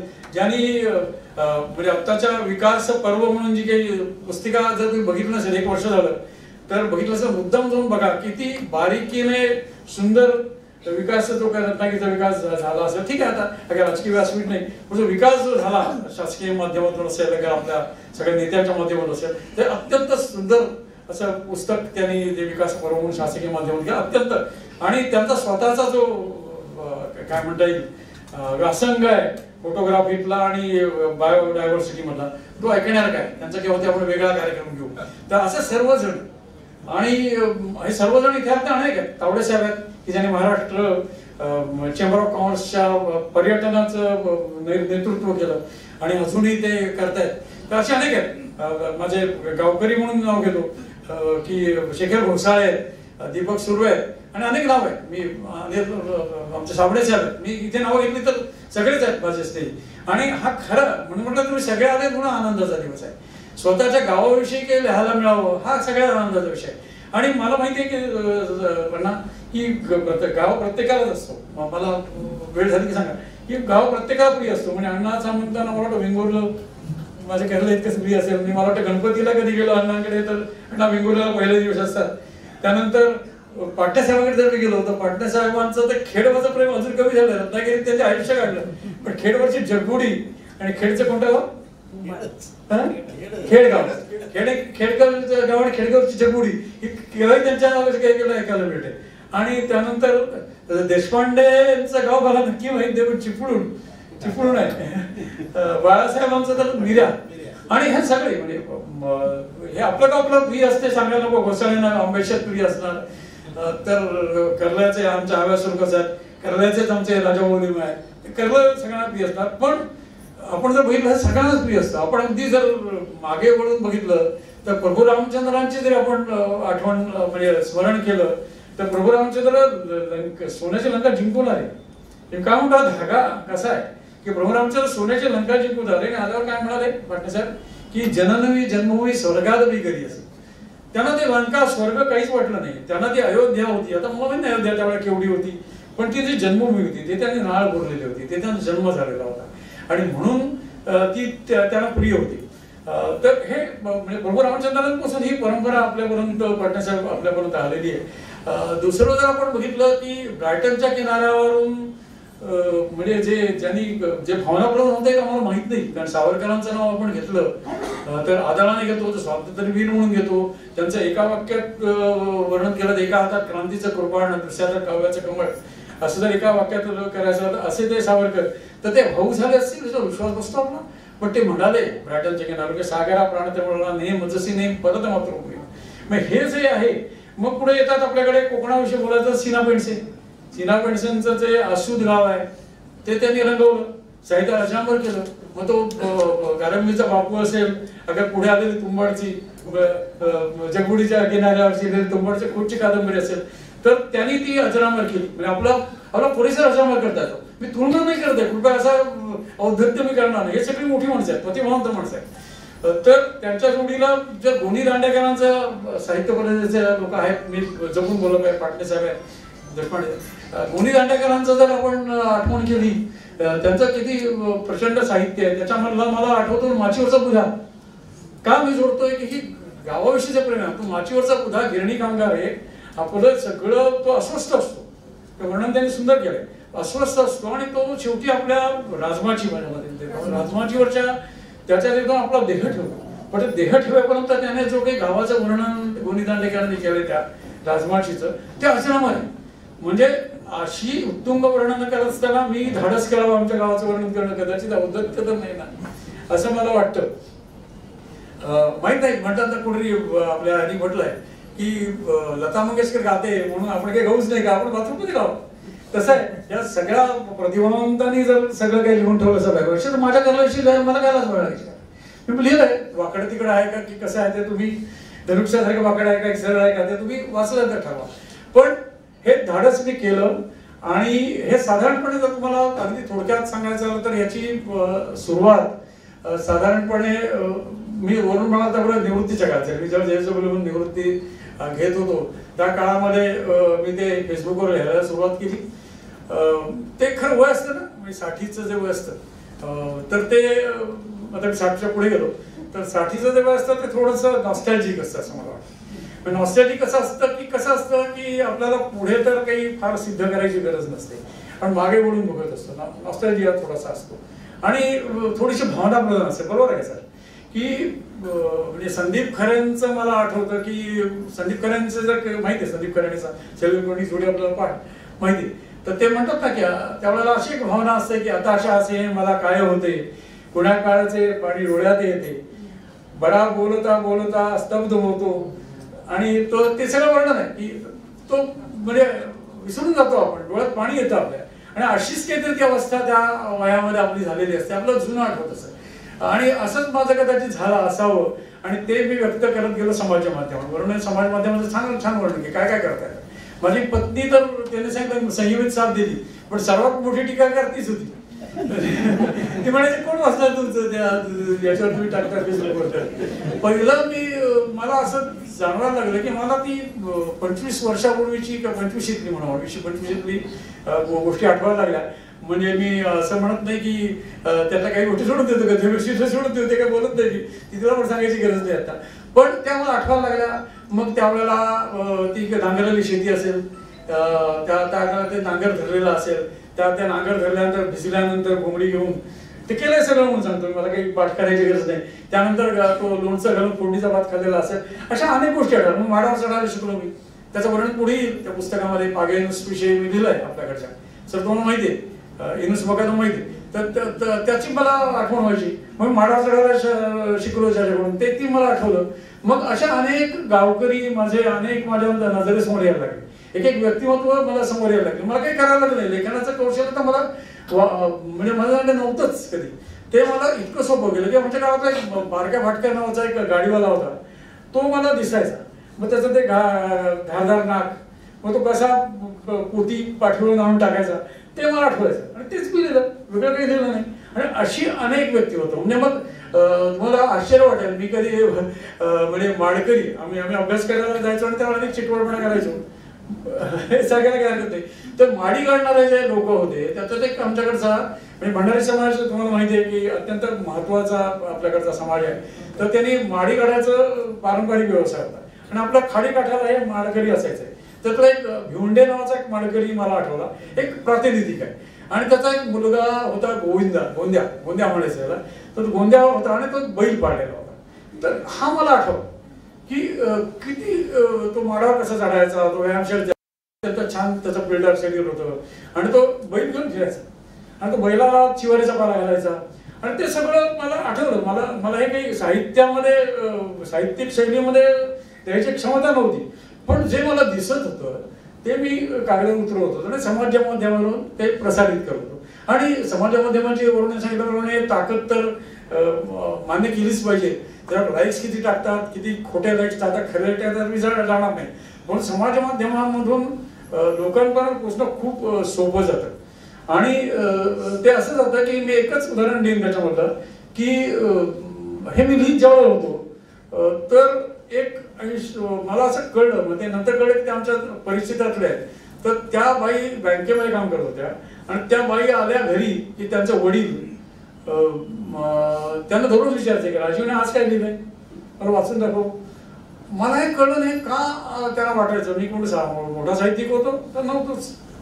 तर ते काय म्हणायचे की ते कुठलं तरी मला वाटतं सिंधुदुर्गातला गाव होता तर त्या गावातले ते होते आणि माझं वाचून त्यांना त्यांचं गाव आठवायचं. अरे म्हटलं म्हणजे मी काहीतरी लिहितो ह्याला तरी व्हॅल्यू मग मी मोटिवेशन आणि मग मला लक्षात आलं की हे लिहित गेलं पाहिजे आणि मग ते मी लिहित गेलो आणि मग ते वाढत गेलं. मी जवळजवळ वर्ष 1.5 वर्ष लिहिलं असेल 30-40 भाग लिहिलं असेल आणि मग पाटणा साहेबांना एकदा वाचलं त्याचं काही, ते साक्षीपणा वाचत असतात आणि फार व्यक्त झाले ते फोन करून सांगतात लिहिणार तुझं ते चांगलं आहे, ते छाप तू, आणि हे त्यांनी सांगितलं. पण मी या सगळ्याकडे खरं सांगायचं ना 7-8 वर्ष दुर्लक्ष केलं. म्हटलं काय कोण छापणार, कारण घरात तर क्रिटिक होतं, सांगितलं तुम्ही समाजामध्ये कशाला लिहिता इतकं म्हटलं तर पुस्तक छापायचं म्हणजे आणखी धाडायचं, तर ते तर केलंच नाही. आणि मग दिवस जात होते आणि माझं लेखन इतर विषयात चालू होतं. मला ज्या सकाळ माध्यमाचा उल्लेख त्यांनी केला, हे कुठे वाचलं असेल त्यांनी, पण खाद्य संस्कृतीविषयी थोडंसं लिहिलं. मग जे मला समजत नाही, जे मला शिकतं ते मी बायकोकडून घेतलं, रेसिपीज तर लिहिल्या नाही आणि त्याच्यावर लिहिलं काहीतरी असं सूत्रबद्ध करून लिहिण्याचा प्रयत्न केला आणि मग त्याच्यावर माझं 44 भाग प्रसिद्ध झाले. म्हटलं लेखक पण मला जन्माला त्याच्यातून सुरुवात झाली. आणि एकच उदाहरण देतो, सहजच काही लिखित भाषण नाही मिळाले, की मला आपल्याकडचं जे सुमेध वडावाला रजगुरू, तर त्यांचा एखादा 10 वाजता आणि त्यांनी सांगितलं की तुम्ही जर अध्यक्ष निवडले ना, सुमेध वडा रजगुरूंना पहिल्यांदा भाषण त्यांनी मला फोन केला काल परवा आणि म्हणाला तुम्ही अध्यक्ष निवडले ते अतिशय योग्य निवडलेत, की साहित्य क्षेत्रात निवडलेत, त्यामुळे मी देशपांडे साहेबांना ओळखतो. आणि 1-2 त्यांनी घेतली. त्यांनी मला रात्री 10 वाजता एकदा फोन केला होता. माझी आमटीच्या बहिणी नावाचा एक त्यातला एक, आणि तावडे साहेबांनी कसं मला ते काही लेख वाचून मला फोन केला होता, माझा परिचय त्याच्यातून झाला. तर तेव्हा आमटीच्या बहिणी आवडलं बघ मला, आणि टायटल वाचून मी तुझं ते मी मोबाईल होता ते मला फोन करतोय. तर अशा प्रकारच्या त्या दार या समाजामध्ये मिळाले. एवढंच मी सांगू, नम्रपणे सांगू शकतो की माझ्याविषयी बोलतो असं कृपया समजू नका. म्हणजे आपल्यामध्ये जर सुप्त लेखक असतील किंवा जे थोडंसं धाडस करत नसतील लिहायचं, त्यांनी जरूर करावं. एवढंच माझ्या काय म्हणजे काय म्हणतात तसं अरसिक माणसाने जर हे लिहून जर पुस्तक प्रसिद्ध होत आहे तर अनेक तुमच्यामध्ये बुद्धिमान मंडळी येतात. म्हणजे कॉर्पोरेटमध्ये काम केलेली मंडळी आहेत. खरं तर कॉर्पोरेटमधल्या इंडस्ट्रीचा इतिहास आपल्या महाराष्ट्रामध्ये फार कमी लोकांनी लिहिला. म्हणजे अच्युत बर्वेनी, मला वाटतं अच्युत गोडबोले काही अर्थशास्त्रावर लिहिले, खूप गोष्ट, पण कॉर्पोरेट आणि औद्योगिकरणाचा इतिहास जर लिहायचा झाला तर खूप लिहिलं. असे अनेक क्षेत्र आहेत आपल्या समोर आणि सामाजिक क्षेत्र आहेत. आपल्याकडचे विविध समाज घटक आहेत. म्हणजे मी जातीचा उल्लेख करत नाही, पण मगाशी म्हटलं भंडारी समाज एक मोठा समाज आहे. त्यानंतर आपल्याकडचे शेती करणारा इतर समाज आहेत. त्या समाजांमध्ये अनेक चालीरीती आहेत, अनेक सुप्त गुण आहेत, त्यांचे अंगभूत गुण आहेत, त्यांच्यामध्ये अनेक क्वालिटीज आहेत. तर त्याच्यावरही त्यांच्यातील लिहावं असं नाही, आपणही एकमेकांवर लिहिलं पाहिजे, चांगलं म्हटलं पाहिजे. वाईट म्हणण्याची तर स्पर्धा लागलेलीच असते अनेक ठिकाणी. पण आपल्या कोकणामध्ये जे विविध रंग आहेत त्याच्यावर लिहिण्याची मी आपल्यापैकी सर्वांनाच या ठिकाणी विनंती करतो. आणि अशी 7-8 वर्ष गेली, मुद्द्यावर येतो आणि थांबतो, की 7-8 वर्ष गेली आणि मग एक पूर्ण काही उल्लेख केला आणि एक असा क्षण येतो की आता हे प्रसिद्ध करावं. पाटणा साहेब तर मला नित्यही म्हणत होते मी काय तुम्हाला एवढं वर्ष मी सांगतोय, सगळ्यात मोठे क्रिटिक आणि सध्या मोठे पाटणा साहेब होते. तर एका क्षणाला असं वाटतं टर्निंग पॉईंट्स येतात. मी माझ्या स्वतःमध्ये लिहिलं आयुष्यामध्ये अनेक टर्निंग पॉईंट्स येतात आणि मला आता हे वाटलं, म्हणजे त्यांच्या शब्दात सांगतो की ही व्यक्तिमत्व मी लिहिलेत ना ते तुम्ही वाचाल तर ती नाही चिरा नाही पडती, तुम्ही म्हटल्याप्रमाणे ती अशी आहेत. आणि जर मी ती लिहिली नाही, म्हणजे आता मी नव्हे कोणी मोठा, पण मी जर त्याच्यावर लिहिलं नाही तर माझ्या गावातले म्हणून माझ्या गावातल्या म्हणून प्रेम आहे. तर माझ्या गावातली जर व्यक्तिमत्वाशी मी लिहिलं नाही, जर महाव्या सोपरांशी लिहिलं नाही, जर त्या कोणत्या डोंडेविषयी लिहिलं नाही, जर बारक्या वाटक्याविषयी लिहिलं नाही, जर कदम मेस्तींविषयी लिहिलं नाही, किंवा आणखी अनेक नाव आहेत त्याच्यामध्ये, अनुक्रमे गावाचं दखल, असे अनेक नाव आहेत की ज्यांच्यावर मी आता लिहिलं नाही. आमच्याकडे एक नाझर देवे म्हणून होते, जनुकाका म्हणून होते. तर त्यांची व्यक्तिमत्व अशी म्हणजे अंतुवर्गाची तुलना करावी इतकी ती स्पष्ट आणि परखड होती, म्हणजे त्या जातकोळीतली होती. तर ही जर मी आता लिहिली ना ते काळाच्या पडद्यावर जाते. आणि मग ही कर्ल्यातली जी व्यक्तिमत्व आहे ती यांनी सांगितल्याप्रमाणे आपण आता प्रत्येकाला आपल्या आयुष्याची एक अंतिम रेखा लिहिलेली असते. जेव्हा क्रॉस करून जात असतो मग पुनर्जन्म नाही आहे की नाही याच्यात दिसत नाही, पण ती अंतिम रेखा आपण क्रॉस करत असतो. आणि यावेळेला जर आपण मागे वळून बघितलं तर आपल्याला वाटतं की काहीतरी आपलं इथे संचित राहावं. पाटण्यासाहेब म्हणाले त्या पाठ्याला जास्त काही लागवतील नाही मला, की पुस्तकाच्या रूपाने आपण इथे राहतो. आपल्यानंतर जर काही राहतं आपलं तर पुस्तक, आता बघा ना पु ल देशपांडे असो, जयवंत दळे असो, अनेक गोनी दांडेकर असो, ही पुस्तक रूपाने आपले जीवन आहे. आता माझं पुस्तक कोणी मला उद्या परवा वाचेल की नाही मला माहिती नाही, पण ते लायब्ररीत राहील. कोणीतरी एखादा रसिक ते उचलेल. आणि तावडे साहेबांचे रसिक असतील तर ते फोन पण करतात मला, एखादा लेख वाचत, रत्नागिरीचा लेख वाचत त्यांना फोन केला होता. तर असं काही होतं, म्हणून म्हटलं की आता ही वेळ आहे, आता आणखी बेटर लेट दॅन नेव्हर. तर म्हणून म्हटलं हे धाडस करावं. मग कोणकर साहेब भेटले, म्हटलं रत्नागिरीचाच प्रकाशक असू दे म्हणून. कोणकर साहेबांचा मला परिचय होता, परंतु त्यांचा आणि त्यांच्या चिरंजीवांचा परिचय पण मला आता अलीकडे झाला. तर अतिशय म्हणजे सत्वशी प्रकाशन झालं म्हणतात ना, खरी सात्विक माणसं आहे. आणि म्हणून म्हटलं की हे त्याच्या हाती सोपवावं. आणि मग 2-4 महिने तरी त्याच्यानंतर गेले, कारण माझाही पाठपुरावा कमी होता. आणि साहजिकच आहे की त्याच्यानंतर त्या सगळ्या प्रोसेस म्हणून आम्ही गेलो. आणि सगळ्यात छान म्हणजे मला वाटतं अजून थांबलो होतो त्याला सर्वात चांगला भाग म्हणजे मी एका चित्रकाराला नाव घ्या एक रिक्वेस्ट केली होती. त्याने माझ्याकडे तुमची चित्र मी काढेन, पण तो व्यस्त होते म्हणून आता म्हटलं आता थांबायला मला फार वेळ नाही. आणि घरातच लक्ष गेलं नाही म्हणायचं. काय म्हणतात ना की अनेक वेळा आपलं लक्षात येतं आणि आपल्या घरातच हे सगळं आहे. आणि मग मी केव्हा ते बोलायला तू चित्र काढशील का, तीच म्हणाली मी काढू शकेन नम्रपणे म्हणाली. आणि मग तिने मला सांगावं असं वाटतं, म्हणजे माझे सून म्हणून कौतुक करत म्हणजे श्रेया जोशी डोंबिवलीची ती, आणि आता डिबाय झाली, श्रेयावरून डिबाय झाली. तर तिने आमच्या घराचं चित्र काढलं. फक्त एकच सांगतो, 6 तास ती चित्र काढतो. आणि त्याच्यामध्ये पुस्तकात जर तुम्ही बघितलं चित्र आमच्या घराचं, तर काय ते त्याचं कौतुक मी करत नाही, ते तुम्ही ठरवा. त्यानंतर तिला म्हटलं तुला जी पुस्तकं तुला काय, तर तिने खरं तर कोकण बघितलं नाही खऱ्या अर्थाने. म्हणजे खऱ्या अर्थाने जर तिने कोकण बघितलं ना तर बघेलच ती आता. तर ते न बघता सुद्धा तिला मी जे काही गोष्टी सांगितल्या, तर त्या तिने काही पाखडणारी सुंदर स्त्री काढली आहे. त्यानंतर पाठी घेऊन मग ते जोडले. मग आम्ही म्हटलं दोघांनी बसून जोडले. तर त्या लेखकाचं टायटल वादळावरचं एक चित्र मला पाहिजे होतं, तर ते कंदील काढलाय तुम्ही बघाल त्याच्यामध्ये. आणि कंदील असं टांगलेलं आहे त्याच्यामध्ये. तर अत्यंत समर्पक चित्र. आणि हे तिला फक्त मी मला वाटतं हार्डली 6 दिवस दिले. 6 दिवसामध्ये हे चित्र काढली आणि ते पुस्तक आता प्रसिद्धीला येत आहे. अजून आपल्याला वक्त्यांचे बोलायचे आहेत, भाषण ऐकायचे आहेत. माझ्याविषयी मी जास्त बोलणं म्हणजे पुस्तकाविषयी बोलताना मी निर्मितीचा मागोवा घेतोय, जास्त तर बोलत नाही ना. तर त्याच्यामध्ये असं होतं की ही सगळी निर्मितीचा कशी होत गेली ते आहे. मला माहित नाही मी दिलंय तुम्हाला किती आवडेल, किती भावेल, त्याचा दर्जा काय असेल मला माहिती नाही. पण मला एवढंच वाटतं की ही जी हरवत चाललेली म्हणजे करलं सुद्धा बघितलं शहरीकरण व्हायला लागलं, तर दुःख नाही मला. शहराजवळ तर होणार आहे बदल, तर बाळासाहेब होणार आहे. मिऱ्याला थोडाफार बदलते, काँक्रीट रस्ते झाले, बंदर उद्या होईल, वाढेल, नवीन कारखाने येतील, नवीन बदल येतील. पण बदल तर स्वीकारले आहेत आणि बदल स्वीकारणे मानसिकता असली पाहिजे. पण जर मी म्हणतो ना की ग्रामीण संस्कृती हरवत चालली, म्हणजे मी सायकलिंग करत जेव्हा मिऱ्यावर जातो ना तर मला वाटतं की किती सुंदर गाव आहे. आणि ग्रामीण संस्कृती विलोभनीय आहे. ग्रामीण संस्कृती मग ती शेती आहे, मग ते शेतात केलं श्रम आहे, ते माडावर चढणं आहे, शेंड्यात जाऊन बसणं आहे, माडावरचं म्हणजे आंब्यावरचं नारळ घड आणि आंबे उतरवणं, ही जी ग्रामीण संस्कृती आम्ही केलं. आता आपल्याला नेपाळसारख्या राज्यातून सगळे लोक येतात तेव्हा मी काही तिकीट जात नाही. पण ही जी ग्रामीण संस्कृती हरवत चालते, आपण विसरत चाललोय. कदाचित माझ्या मुलांना, माझ्या नातवांना, माझ्या तुमच्या मित्रांना झाडावर चढायला येत नसेल. माझी ही एक ग्रामीण संस्कृती हरवायची नसेल तर आपण जाणीवपूर्वक प्रयत्न केला पाहिजे असे अनिमित्ताने म्हणेन. आणि ग्रामीण संस्कृती जशी हरवता कामा नये तसं आपल्या गावाचं गाव पण हरवता. आणि मी जे लिहिलंय ते मगाशी म्हटलं त्याप्रमाणे किती उच्च दर्जाचं आहे, किती कमी दर्जाचं आहे, ते रंजक आहे का, ते साहित्य दृष्ट्या किती आहे का, ह्याचं जे परिशीलन आहे ते आपण सर्वजण करणार.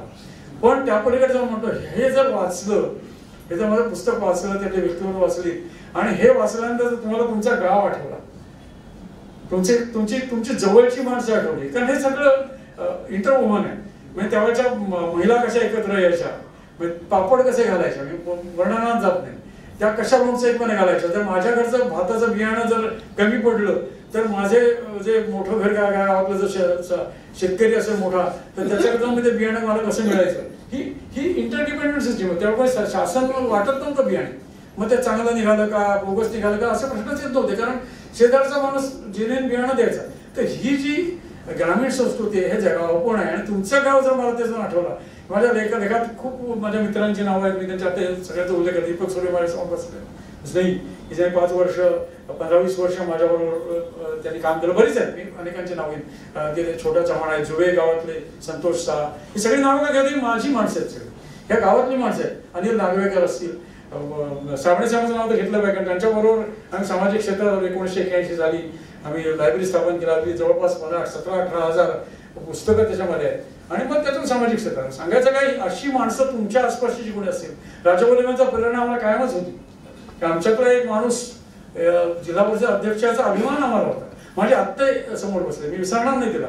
मंदात्य बसले. आमच्या कुटुंबाचं पहिलं पुस्तक जर प्रसिद्ध झालं असेल तर ते ती आपल्या कर्ल्यावरच्याच वेगळ्या पद्धतीने लिहिलेलं आहे, तर ती आहे. तर अशी सगळी जी आपली माणसं जर तुम्हाला आठवली तर मला वाटतं मी जे लिहिलंय ते लिहिण्याचा एकत्रित करण्याचा प्रयत्न केलाय. तर वेंगुर्ल्यावर सर आपलं पुस्तक लिहायचं म्हणजे तुमच्या आठवणी लिहा. वेंगुर्ल्यावर सर सामंत साहेब, वेंगुर्ल्याला तुमच्या आठवणी लिहूया. तर बोलले ना, जाऊया तावडे साहेब आपण एकदा दोघे जण जाऊया, सारस्वती आहार पण घेऊया. तर सांगायचं काय, हे जर तुम्हाला माझा मसापाच्या शिल्पातही सुरू आहे. मला म्हणायचं की आपल्यातले, मी तुम्हाला सांगत नाही माझ्यासाठी वयान मोठा एवढंच मी मान्य करेन, पण आपल्या रत्नागिरीमध्ये खूप असे पैलू पाडणारे आहे. तुमच्या शांत देतात भिडे. तर असे जे लोक आहेत त्यांना आपण एकत्र करा. आणि आपली जी संस्कृती आहे ती म्हणजे वेगवेगळ्या पद्धतीने आपण डॉक्युमेंट जे म्हणा डॉक्युमेंट व्हायला प्रकाशकता आपल्याकडे आहे. तर अशी जी ग्रामीण संस्कृती तिचं आपण केलं. आणि निव्वळ पुस्तकात नव्हे तर आपण दैनंदिन जीवनामध्ये जो स्नेह, मला आंबेडकरात गेल्यानंतर घोसाळे मंडळीकडे गेल्यानंतर चहा पिताना कोणत्याही प्रकारचं जे प्रेम चटकन मिळतं, किंवा मी आमच्या शेजारच्या वाडीत गेल्यानंतर जी मला हाक म्हणत का बाबा बरेच दिवसात दिसलाच नाही असं ते मी बांधावरून येताना माझी मच्छीमार समाजातले लोक मला बोलतात आणि या माझ्याकडे थंडा पिऊला असं ते म्हणतात.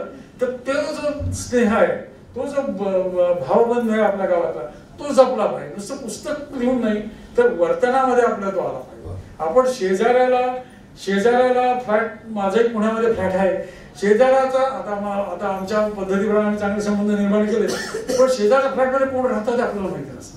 पण माझ्या शेजारचं घर माझ्या पिढ्या माझ्या कुटुंबाशी जोडलेलं असतं आणि सुखदुःखामध्ये जोडलेलं असतं. आणि मग परक्या गावात मी जयगडला गेलो की मला तिथे जोग मंडळी भेटतात, तिथे खाडे मंडळी भेटतात, तिथे अनेक मंडळी भेटतात आणि तिथं वाड्या मला माहिती असतात. तर हे जे भावबंध आपल्या कोकणातले आहेत ते दृढ केले पाहिजे. पुस्तकं प्रसिद्ध व्हावीतच, पण हे जे आपल्यामधलं जे स्नेहबंध आहेत, जे माणूस पण आपल्यामधलं आहे, जी बेसिक स्किल्स आहेत, नारळावर चढणं वगैरे, ती तुम्हाला लाईव्ह होतात. कोकणातल्या माणसाला नारळ सोडता आला नाही तर काय गंमत आहे. जर कोकणातल्या माणसाला जर मासा पकडता आला तर काय गंमत आहे. आता मी मासे खाणार नाही सोडून द्या, पण तो घळ टाकून जे मासे पकडतात ते आलं पाहिजे. मला आंब्यावर सोडून मला घळ लावून, ठीक आहे नवीन घळ घ्या तुम्ही, म्हणजे आधुनिक पद्धतीचं घळ घ्या, पण मला माझ्या कलमांचे आंबे काढता आले पाहिजे पडे. मग ते 100 3च पाडायचे. मला आठवायचे माझे काका सांगायचे 100 जर काढले आंबे तर 500 पडता कामा नाहीत, पडता कामा नाही एखादी, कारण 5 वेळेस नाही, पण जर लोणचं करतो आपण ते सोडून द्या. तर ही सगळी जी संस्कृती आहे, ग्रामीण संस्कृती, ती जपली पाहिजे असं मला वाटतं. थोडीशी मला संधी मिळाली तुम्हाला थोडंसं मनातलं बोलण्याची, म्हणून थोडासा गैरफायदा घेतला असेल कदाचित. पण मसापाचे चळवळ असो, लेखनाची चळवळ असो, गोमासापा असो, लेखक तर आपण घडवायचे, पण ही अशी माणसं घडवायची की ज्यांना आपला एकमेकांना स्नेहाचे रज्जू जे दृढ करतील. आणि आपली कोकणी संस्कृती खऱ्या अर्थाने आपण जगामध्ये पर्यटनाच्या माध्यमातून नेऊच, पर्यटनामध्ये आपण काम करताय. पण हे पर्यटनाच्या माध्यमातून काय येतील तर हाच म्हणजे मी म्हणायची माडी आमचे मी असे वर्णन केलं, हे माडीचं पेटेंट घेतलं पाहिजे आपण.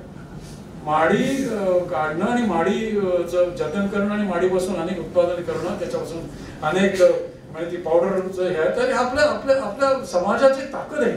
तर ही समाजाची ताकद आपण ज्याला म्हणता येईल ना ती हार्नेस केली पाहिजे, ती प्रत्यक्षात आणली पाहिजे. आणि या पुस्तक निर्मितीच्या निमित्ताने थोडं धाडक्याने बोलतो आणि हे आपण सर्वांनी करावं. इथे उपस्थित 100-150 जण माझ्या प्रेमापोटी आले, त्याच्यामुळे 2 तास मी घेतोय. तर मी एवढीच विनंती करेन आणि थांबेन. जय हिंद, जय महाराष्ट्र, जय भारत. धन्यवाद. अतिशय समर्पक मनोगतासाठी पुन्हा एकदा तुमच्यासाठी रिफ्रेशिंग टाळ्या झाल्या पाहिजेत. आणि आता वेळ आहे आपण ज्या क्षणाची वाट बघत होतो, ज्या क्षणासाठी आपण सर्वजण या ठिकाणी जमलेलो आहोत त्या क्षणाची. मी मंचावरील सर्व मान्यवरांना विनंती करते की त्यांनी बखर करल्याची या पुस्तकाचं अनावरण करून त्याचं प्रकाशन करावं. आमच्या कुटुंबातील प्रत्येकाचा बाबांच्या स्वप्नपूर्तीचा क्षण आहे. आपण सगळ्यांनी टाळ्या वाजवून या प्रकाशन समारंभाचे साक्षीदार होऊया.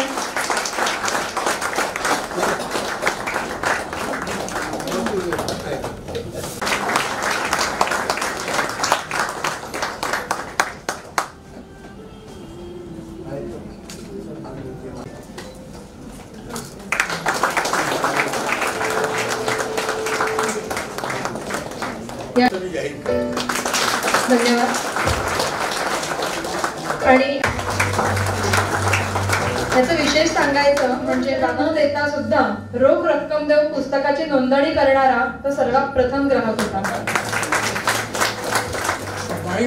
डिस्काउंट मिळावी अपेक्षा नाही. अर्थात हुंडाई सारख्या कंपनीमध्ये अनेक वर्ष सेवा केल्याने प्रथम आवृत्तीची म्हणजे पहिल्या एडिशनची आणि पहिल्या कॉपीची काय महत्व असतं हे तोच जाणू शकतो.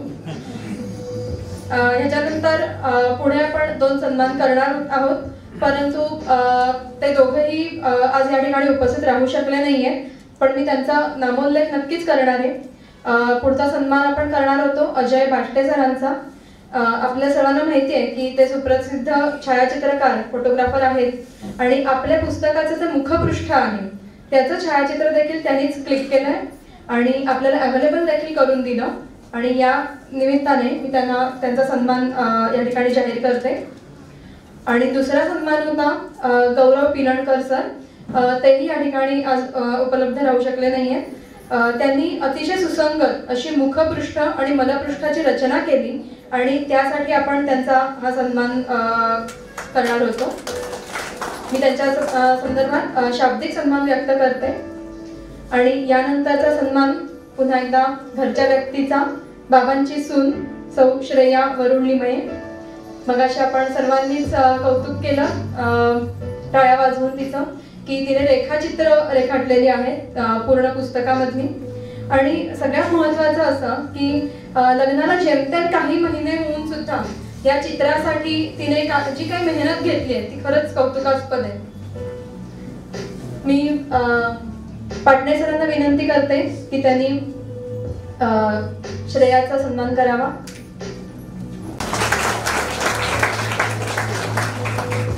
काका बाबांचे धाकटे भाऊ संजीव लिमये आणि माझी काकू मेधा लिमये आता बंगलोरमध्ये आहेत. त्यांची मुलगी केतकी आणि जावई डॉक्टर परेश आठवले यांना आता 3च दिवसांपूर्वी पुत्ररत्न झालं आणि त्यामुळे काका काकू या समारंभाला उपस्थित राहू शकले नाहीत. तथापि त्यांनी मनाने आमच्यासोबत राहून एक छोटासा भावनिक संदेश पाठवलाय. राजीवचं पुस्तक प्रकाशित होताना इच्छा असूनही कौटुंबिक अडचणींमुळे उपस्थित राहू शकलो नाही. राजीवने लिहिलेलं वाचताना वपूंचं पार्टनर मधलं एक वाक्य आठवलं. When you write more and more personal, it becomes more and more universal. जेवढ्या या आठवणी व्यक्तिनिष्ठ किंवा गावासंबंधी आहेत तेवढ्याच त्या वाचताना तुम्हाला आपले स्वतःचे अनुभवही आठवतील. मी स्वतः हे सगळं अनुभवलंय आणि त्यामुळे मला तर सगळं पुन्हा जगल्यासारखं वाटलं. त्या काळातील वातावरण, आता त्यात होत गेलेले बदल हे सगळं जाणवलं. आणि यातील काही बदल चांगले असतील तर काही जीवनशैली बदलण्याची जाणीव करून देणारे असतील.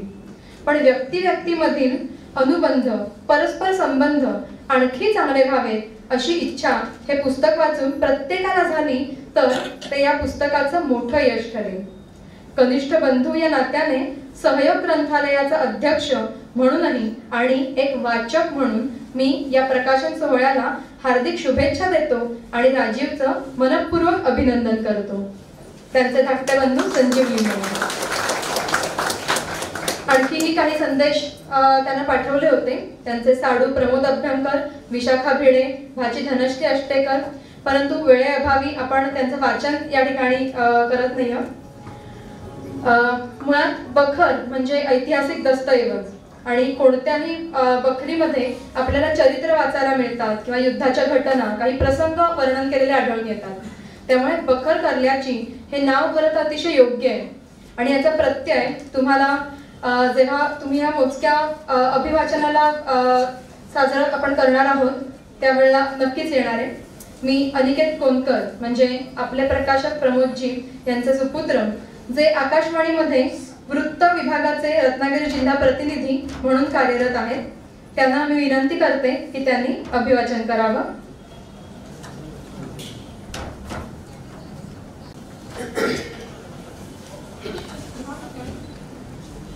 सर्वांना नमस्कार. मी लेखन किंवा संपादन क्षेत्रात असलो तरी अभिवाचन वगैरे कधी केलेलं नाही आहे. फक्त या पुस्तकाचं संपादन करत असताना राजीव लिमे सरांशी बोलणं झाल्यानंतर त्यांनी मला आग्रह केला की तुम्हीच एक प्रकरण वाचा, त्याच्यामुळे प्रयत्न करतोय. पाग्या इनूस. पाग्या इनूस हा खरं म्हणजे माझ्या वडिलांपेक्षाही वयाने थोडा मोठाच असेल. दर्यात मासे पागायला साधी शिडाची होडी घेऊन जायचा, म्हणून त्याला पाग्या इनूस म्हणत. तो आपल्या 2 भावांसह रात्री होडी घेऊन समुद्रात जायचा, अगदी old man and the sea मधल्या त्या प्रसिद्ध म्हाताऱ्यासारखाच. त्याचे मच्छीमारीतले समुद्राविषयीचे अनुभव कोणी समजून घेतले असतील का, की त्याच्याबरोबरच ते काळाच्या उदरात जप्त झाले असतील. याच्या होडीने आम्ही आजी बरोबर तिच्या माहेरी कोळंब्याला आणि अगदी सोमेश्वर पर्यंतही जात होतो. कातळी नदीची खाडी त्यावेळी खूप खोल होती. त्यातून मोठी जहाजं अगदी हरचिरी 15 पर्यंत कौलांची वाहतूक करायची म्हणे. मला आठवतं त्याप्रमाणे होडी किनाऱ्याजवळ असताना इनूस ताऊजाने म्हणजे लांब लचक बांबूने ती ढकलायचा. त्याला ताऊज मारणं असं म्हणायचे. किनाऱ्यापासून आत गेल्यावर खाडीची खोली वाढली की हा ताऊज पुरत नसे. मग तो बाजूच्या उलडीवर ठेवून इनूस वल्ल काढायचा. मोठी वल्ली होडीला जोडलेली असायची. अशी वल्ली मारणं म्हणजे चालवणं कष्टाचं असलं तरी आम्हाला मोठं गमतीचं वाटायचं. दंड अगदी भरून येत असत. वारा अनुकूल असला तर मग तो शीडही उभारायचा. शीड उभारलं की होडी खूप गतीने जात असे. पण आता तशा फारशा होड्या नाही राहिल्या. आता होड्यांना आउटबोर्ड मशीन्स आली. त्यांचा आवाज शांतता भंग करतो. शिवाय खाडी सुद्धा आता होरली म्हणजे गाळाने भरली. ओहोटीच्या वेळी होडी खूप आतपर्यंत नाही नेता येत आता. तर हा माझ्या आठवणीतला इनूस दिलीप कुमार सारखा दिसत असे. अगदी म्हातारा होईपर्यंत त्याचे केस काळे होते. होडी चालवण्याबरोबरच इनूस गावातल्या सगळ्यांकडे नारळ पाडायला यायचा. मी तर त्याचं बघूनच माळावर चढायला शिकलो. अजूनही नुसत्या आठवणीने हातापायात शिरशिरी येते. माळावर चढायला हात शिवशिवतात. त्या काळी माळांना सहसा खापा पाडत नसत. ती पद्धत माळीचा व्यवसाय चालू झाल्यावर आली.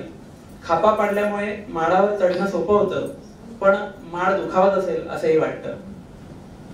तर पाग्या इनूसची माळावर चढायची पद्धत इतरांपेक्षा पूर्णपणे वेगळी होती. इतर सर्वजण माळावर कोटळून चढतात. इनूस हातपाय ताठ ठेवून एक पाय व एक हात वर खाली ठेवून माळावर चढायचा. ही कौशल्यपूर्ण पद्धत लिहिण्यापेक्षा बघूनच जास्त समजेल, पण आता तिचं प्रात्यक्षिक कोण दाखवणार बरं. तशा पद्धतीने माळावर आता कोणी चढतच नसेल. आणि इनूस तर आता आल्याला प्यारा झाला. त्यावेळी एका माळाचे नारळ पाडायला पैशात मोबदला न देता एक नारळ दिला जायचा.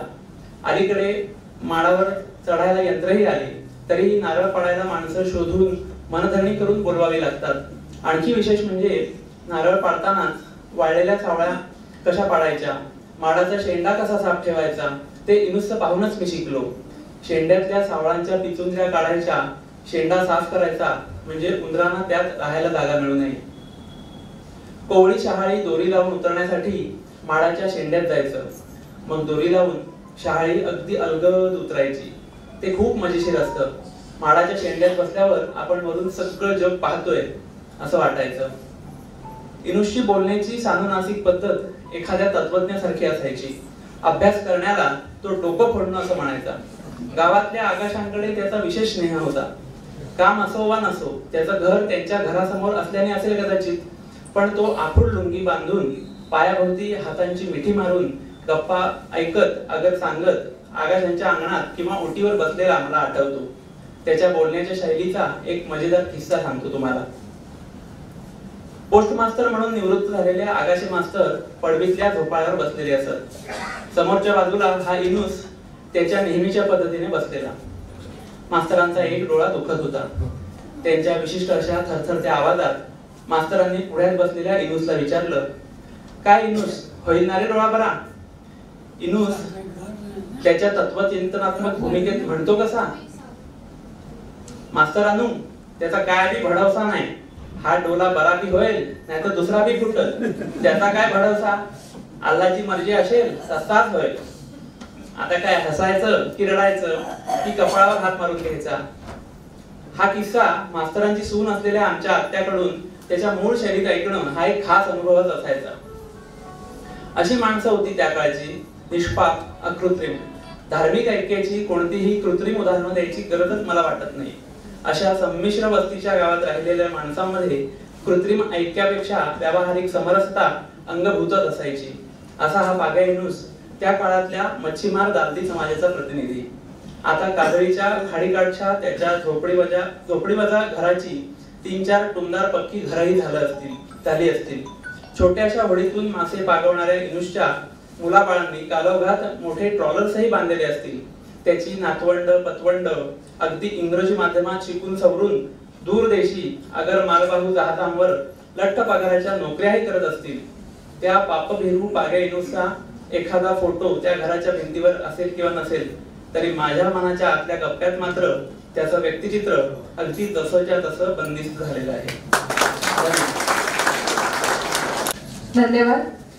या ठिकाणी बाबांची दुसरी आत्ते मंदा टेंबे ही सुद्धा उपस्थित आहे. आणि मी बघितलं की जेव्हा अनिकेत वाचत होता, अभिवाचन करत होता, त्यावेळेला तिही काही आठवणी तिच्या मुलीला तिथे आता सांगत होती. ती खूप छान कवयित्री आहे आणि तिचेही अनेक लेख प्रसिद्ध झालेले आहेत. आता ह्याच्यानंतर मी माझी कन्या, बाबांची पहिली नात, फाटक हायस्कूलमध्ये 6वीत शिकणारी स्पृहा भावे हिला विनंती करते की तिनेही एक अभिवाचन करावं.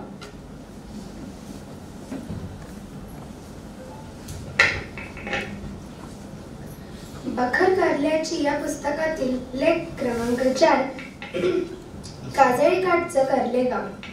ज्या कारल्याची बखर आपण अनुभवणार आहोत ते कारले म्हणजे आमचं, म्हणजे लिमयांचं मूळ गाव. त्या गावापलीकडे आमचा इतिहास भूगोल आम्हाला माहिती नाही.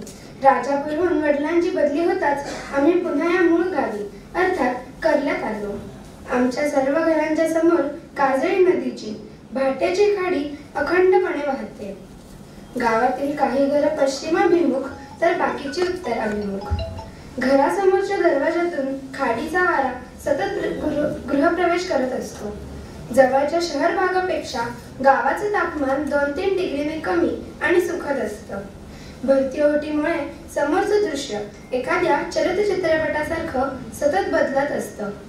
ओहोटीने काळी करंज माती उघडी पडते. त्याच वेळी समोरच्या गाळाने तयार झालेल्या छोट्या बेटावर जमिनीत दडलेले कालवे मुळे काढण्यासाठी बायका जमा होतात.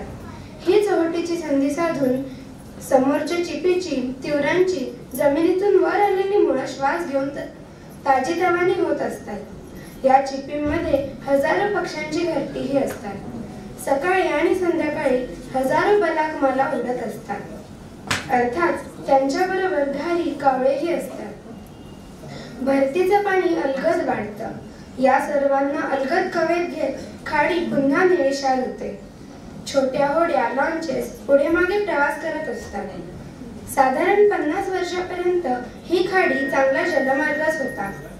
कौलांची आणि इतर मालवाहतूक करणारी जहाजं पार आत हरचिरीपर्यंत जात असत. आता अलीकडे भरलेल्या काळामुळे ते दुरापास्त झाले आहे. रात्री समोरच्या किल्ल्यावरच्या लाईट हाऊसचा दिवा फिरत असतो. उत्तरेला टेकडीवर रत्नागिरी शहराचे दिवे खुणावत असतात. थिबा पॉइंटवरून कर्ले गावाचं विहंगम विलोभनीय दृश्य भुरळ घालतं. समोरच्या बेटावरची चिपीची झाडं पूर्वी तेवढी उंच नव्हती. अगदी भाट्याचा पूलही काठावरून दिसायचा. नव्यानेच झालेल्या 2 जेटीवर पोहोचलं की हे दृश्य जवळून पाहता येतं. घरातून दिसणाऱ्या या सुंदर खाडीची साथ एकटेपणा दूर करते. घराच्या अंगणात बसून चहाचे गुटके घेताना वेळ कसा पसार होतो ते कळतच नाही.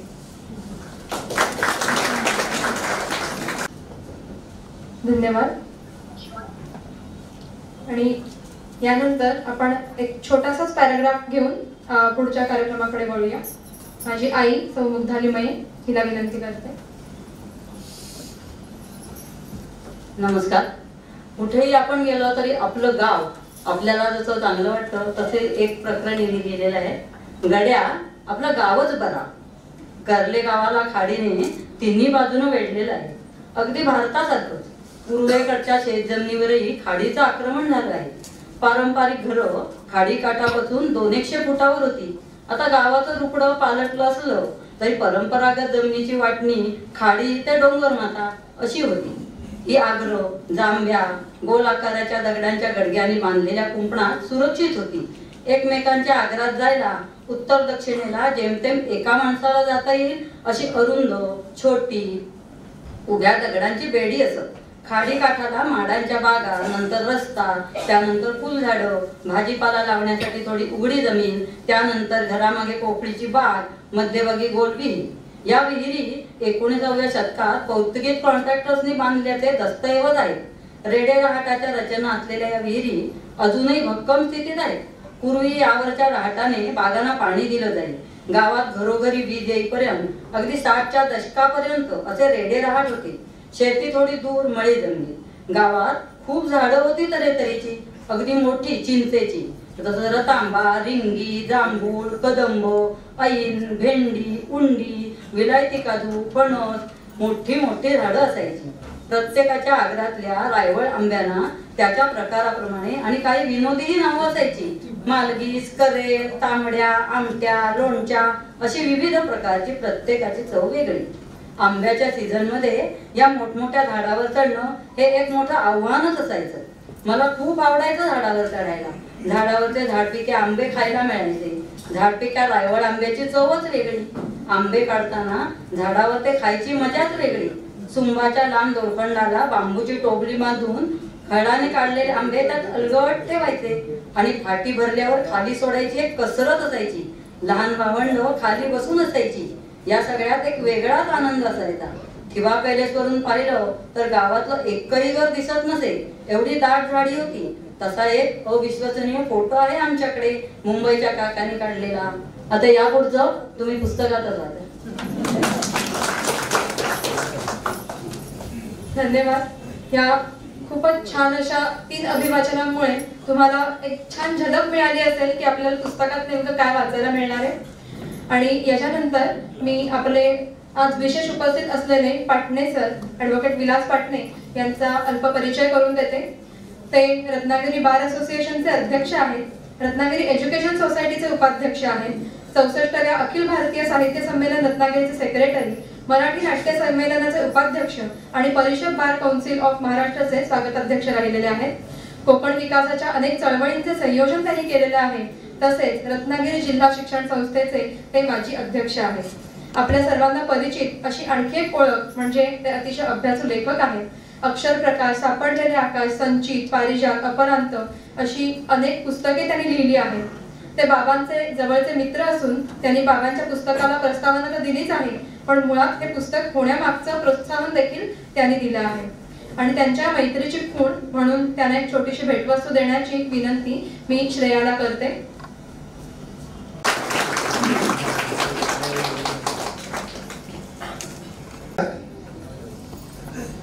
माझे जवळचे मित्र राजू लिमे ज्यांचा पुस्तकाचा प्रकाशनचा आम्ही सोहळा अनुभवतो आहोत. माझे दुसरे मित्र प्रकाश देशपांडे खास मुद्दाम चिपळूण आलेले. माझे मित्र बाळासाहेब माने, हे सगळे आमचे मार्गदर्शक राजा लिमे, अण्णा सामंत. मित्रांनो, असं म्हटलं जातं नेहमी की आयुष्यात यावं की एक तरी पुस्तक लिहायला. कारण असं की तुम्ही घर बांधलं केव्हा तरी ते कोसळतात, लक्षात ठेवा. तुम्ही झाड लावलं तेही केव्हा तरी वादात उन्मळून पडतो. पुस्तक अशी एकच वस्तू आहे की ती पिढ्यानपिढ्या पुढल्या पिढीकडे संक्रमित होत जाते आणि खऱ्या अर्थाने ती अक्षर आहे. मी पाक्या युनिस वाचलं कुठेतरी, नेमकं कुठे सकाळच्या कुठेतरी असेल. आणि तेव्हा मी मला असे ठरवलं की इसमें दम है विचार. तेव्हा मी लिंबेला फोन केला, म्हटलं तुम्ही याचं एक पुस्तक करा, लोकांना आवडेल. कारण लोक चांगल्या कुठल्याही वाङ्मयाच्या शोधात कायमच असतात. मला पुशी रेग्यांची एक छोटी गोष्ट आठवते, लच्छी आणि मोर. तिची छोटी लच्छी असे 6 वर्षाची. तिला असं वाटत असतं की आपला मोर आपल्या अंगणात येऊन नाचावा. गोष्ट जाईल छोटी. मग ते मोर अड घालतो की मी नाचायला तयार आहे, पण हिने स्वतः नाचलं पाहिजे लच्छीने. मग त्याच्या अटीप्रमाणे ती लच्छी नाचायला लागते. ती नाचता नाचता इतकी अशी बेभान आणि धुंद होते की मोर अंगणात यायचंय कारण शेवटी वगळलं जातं आणि ती नाचत राहते. याचा अर्थ असा आहे की जेव्हा आपण मोराकडे दृष्टवेध करतो ते मोराचे रंग आपण घेतो आणि आपले रंग आपण मोरामध्ये बघत असतो. हा जो एका अर्थी निसर्गात रममाण होण्याचा आपला जो दृष्टिकोन आहे त्यातूनच खऱ्या अर्थाने म्हणतो जीवन आनंदी होतं. हे लिंबायतचं जे पुस्तक आहे राजू लिंबायतचं, हे एका अर्थाने आत्मचरित्राच्या अंगाने जाणारे पुस्तक आहे. त्यांनी यशोदा आजी असतील, ते पाग्या युनुस असेल, ते भाटकर असतील नारळ काढणारे, ही सगळ्यांची चरित्र त्यांच्या मनामधल्या कप्यात होतीच. केव्हा तर ती चितारली आणि ती एका अर्थी तुमच्या आमच्या करताना मांडली. त्याचं कारण असं दोन असतं की हे प्रामाणिक माणसाचं अस्सल निवेदन आहे.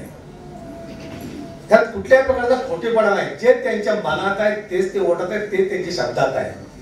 असं जेव्हा साहित्य येतं तेव्हा आता खऱ्या अर्थाने ते अस्सल होत असं मला वाटतं. आणि लिंबायतचं गाव आपण म्हटलं त्याला सगळ्या या घाटी आहेत, लक्ष्मी केशव त्यांचा आदर्श आहे. कसं असतं छोट्या गावामध्ये सुखदुःख वाटून घेतात. मला असं वाटतं माणसाचं गावपण, माणसाचं अस्सलपण, खरेपण हे अजूनही खेडेगावात टिकून आहे याचा खूप आनंद आहे. आता कसं आलंय, माणसं आता दुरावस्थेला आहेत, नाती विस्कटत चाललेली आहेत आणि काहीतरी अस्सल बघितलं, प्रामाणिकपणाचा जर भाव दिसला तर आपल्याला ते भिडतं. ह्या लेखनाचा मोठा जर काही गुण असेल तर ते निवेदन प्रामाणिक आहे आणि अस्सल आहे, म्हणूनच आपण त्याला कनेक्ट होत असतो. मी अनेक चित्रात मी आता बोलत नाही विषय, कारण ह्याला मुळातच चिंतनशीलतेची टूब आहे आणि सर्जनशीलतेचा त्याला एखादा आवाक आहे. हे जे आपण वाचत असतो तेव्हा आपल्याला पूर्णपणे कोकण असं दिसतं समोर आणि आपल्याला वाटतं की आपण ह्यातलेच एक आहोत. त्यातच खरं जाणवतं की हे किती अर्थाने निसर्गाच्या जवळ आलेले आहेत. म्हणजे माणसं किती विस्कटलेली असतात. परा एक उदाहरण ऐकलं, डॉक्टरचे वडील अमेरिकन डॉक्टर असतात, वडील इकडे वारले. त्यांनी पत्र असं पाठवलं की सगळे दिवस कर झाल्यानंतर वडिलांची रक्षा आहे ती कुरिअरने पाठवून द्या. माणसं किती दुरावत चाललेली आणि किती व्यावहारिक होत चालले. अशा वेळी कर्ल्यातली माणसं आपण जेव्हा बघतो ना, खऱ्या अर्थाने वाटते की ते माणूस की शिल्लक आहे. बघा ना तुम्ही, जेव्हा त्यांची ती गोठ्यातली गाय ज्या ही होते, तिला वासरू होतं, साऱ्या गावाची बातमी होती.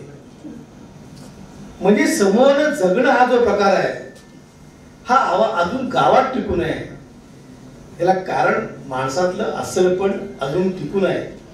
मला ॲना फ्रँक नावाच्या एका छोट्या मुलीची कथा आठवते. ॲना फ्रँक म्हणजे हिटलरच्या प्रचंड छळवणुकीची धडसार झाला. लाखो 4.5 लोक मारले गेले गॅस चेंबरला. कशी बशी ही तिथनं बाहेर पडली कुटुंब आणि नेदरलँडला आली. नेदरलँडच्या एका वरच्या छोट्याशा जिन्याखालच्या खोलीमध्ये जवळ ते 18 महिने तिथे होती आणि तिने नंतर ती डायरी लिहिली. ती जी वडिलांना सापडल्यानंतर ॲना फ्रँक, तर ती 70 भाषांमध्ये 3 कोटी त्या पुस्तकाचा खप झाला. जगात अजून एवढं पुस्तक कधीच खपलं नाही, लक्षात ठेवा. 70 भाषांमध्ये 3 कोटी त्याचा खप झाला आणि ती म्हणायची तुमच्या त्या निसर्गामध्ये तुम्ही सौंदर्य शोधा, आनंद पाठोपाठी. हे खरंच आहे मित्रांनो. तुम्हाला आनंद शोधता आला पाहिजे, तो तुमच्या जवळच असतो. म्हणजे कसं गौतम बुद्ध अनेक वेळा म्हटलं असेल की आनंदाचा कुठलाही मार्ग नसतो, आनंद हाच मार्ग असतो आणि तो तुमच्या जवळच असतो. याला कारण असं आहे की तुम्ही छोट्या छोट्या कुटीत आनंद शोधला पाहिजे. लिंबानी मग तो मिसळीत शोधला, सायकलीमध्ये शोधला, नाक्यावरच्या गप्पा मारताना त्या गप्पा कुठे शोधला. हा आनंद शोधणं हे तुमच्यावर अवलंबून असतं आणि हे जर तो केलं तर खऱ्या अर्थाने सुखी होता आणि एका अर्थाने ते मला वाटतं संस्कृतीची तुमची नाळ जोडलेली असते. दोन गोष्टी छोट्या सांगतो माझे मनोगत संपवतो. हा जो तरुण मनाचा माणूस आहे त्याने आयुष्यात उदंड प्रेम केलं. जर तुम्ही आयुष्यात उदंड प्रेम करत असाल तर त्यातून तुम्हाला हाताला काहीच गवसत नाही. आणि हा तरुण मनाचा रसिक माणसाने जे हे असं निवेदन आहे ते खूप भावतं आणि म्हणून नकाशे म्हणले की आत्मचरित्राच्या अंगाने जाणारे हे जे निवेदन आहे त्याच्या ते निरीक्षणावर दाद दिली पाहिजे आणि चांगल्याचं कौतुक हा त्यांचा एक मोठा प्रामाणिकपणाचा आपल्याला त्यांचं हे आहे, स्वभाव आहे. आणि म्हणून ही जी कारल्याची बकर आहे ही अशा वेळी शेवटी आपण बकरीकडे शेवटी येतो तेव्हा जाणवतं असं की कारल्याची बकर ही कारल्याची नसून तुमच्या आमच्या जीवनातली बकर आहे आणि आपण त्याला आपणच शोधत असतो. हे तर अधिक मला महत्वाचं वाटतं. म्हणजे माझं म्हणणं असेल यांचं कुठलं वेंगुर्ला असेल सगळ्यांची बकर एकच असते. तुमचे आमचे धागे दोरे आडवे उभे जुळले की एका अर्थाने तुमच्या आयुष्याचं चरित्र अधिक ठसठशीत होत जातं. निम्याने जे दोन गोष्टी सांगितल्या त्याला थोडंसं उत्तर देत नाही पण माझं त्याच्या संबंधी भाष्य करतो की तुमच्या वैरी मिसेस या टीकाकार होत्या, टीकाकार असतातच पण आपल्या घरात पहिल्या टीकाकार त्याच असतात. पण राम गणेश गडकरी जेव्हा लिहित असत तर ते त्यांची बायको साक्षात राम गणेश गडकरी ती रत्नवतीच असे. तुम्ही टीकाकाराला काय घेऊन बोलतात? सगळ्यांचे एवढा मोठा जगातला प्रतिभावान माणूस ज्याने एकच पेळा लिहिलं त्या राम गणेश गडकरीच्या वाट्याला ही स्थिती येते. आणि दुसरं तुमच्या सुनेचं तुम्हाला ज्या चित्रकार आहेत ते काळ इतका उशीर लागला याबद्दल मला थोडी खंतच वाटते. कारण मला आधीच कळायला पाहिजे होतं की आपल्या घरात एक चित्रकार आहे. जेव्हा वरुणशी लग्न जमलं तेव्हा त्यांची चित्रकला सिद्ध लक्षात ठेवा. हे सगळं आहे. तुम्हाला एकदा शुभेच्छा व्यक्त करतो. तुम्ही असं इथे थांबू नका. हे झालं सगळं ठीक आहे पण आता तुमचं हे एका अर्थाने सुरुवात झाली शोभनकर एका अर्थाने लिखाणाची. मला पुन्हा एकदा शुभेच्छा व्यक्त करतो. थांबतो. धन्यवाद. आज आपल्या पुस्तकाच्या प्रकाशन सोहळ्यासाठी प्रमुख पाहुणे म्हणून उपस्थित असलेले प्रकाशजी देशपांडे यांचा अल्पपरिचय मी करून देते. खरं तर मगाशी वरुणच्या आणि बाबांच्या मनोगतातनं त्यांचा इनफॉर्मल परिचय आपण करून घेतलाच आहे. तरी एक फॉर्मल ह्याच्यामध्ये मी 2 वाक्यामध्ये त्यांचा परिचय करून देते. ते म्हणजे चिपळूणला कोकणची सांस्कृतिक राजधानी बनवण्यामध्ये त्यांचं खरंच खूप मोठं योगदान आहे. तसंच लोकमान्य टिळक स्मारक वाचन मंदिर चिपळूणचे 3 तपाहून अधिक काळ ते संचालक होते, कार्याध्यक्ष होते आणि त्यांच्या कारकिर्दीत वाचनालयाने महाराष्ट्राच्या ग्रंथालयीन चळवळीत अतिशय महत्तम उंची गाठली होती. तसंच चिपळूण आणि गुहागर तालुक्यामध्ये 25 ग्रंथालयांची उभारणी त्यांनी केलेली आहे. खरं तर परिचयामध्ये आणखी अनेक पदं त्यांनी भूषवलेली आहेत परंतु त्यांनीच मला सांगितल्यामुळे मी ती गाळायची मोठी हे करते. आणखी एक महत्त्वाचं सांगायचं म्हणजे अरुण टाकते सरांच्या संगीत कार्यक्रमांचं अनेक ठिकाणी सूत्रसंचालन सुद्धा सरांनी केलेलं आहे. तसंच त्यांना अनेक पुरस्कार सुद्धा प्राप्त झालेले आहेत. असे हे रत्नागिरी जिल्ह्यातल्या ग्रंथालय चळवळीचे अध्वर्यू, मराठी साहित्य आणि कला क्षेत्राचे व्यासंगी जाणकार असलेले प्रकाशजी आपल्याला प्रमुख पाहुणे म्हणून लाभले. मी श्रेया आणि वरुणला विनंती करते की त्यांनाही एक फ्रेम भेट म्हणून द्यावी.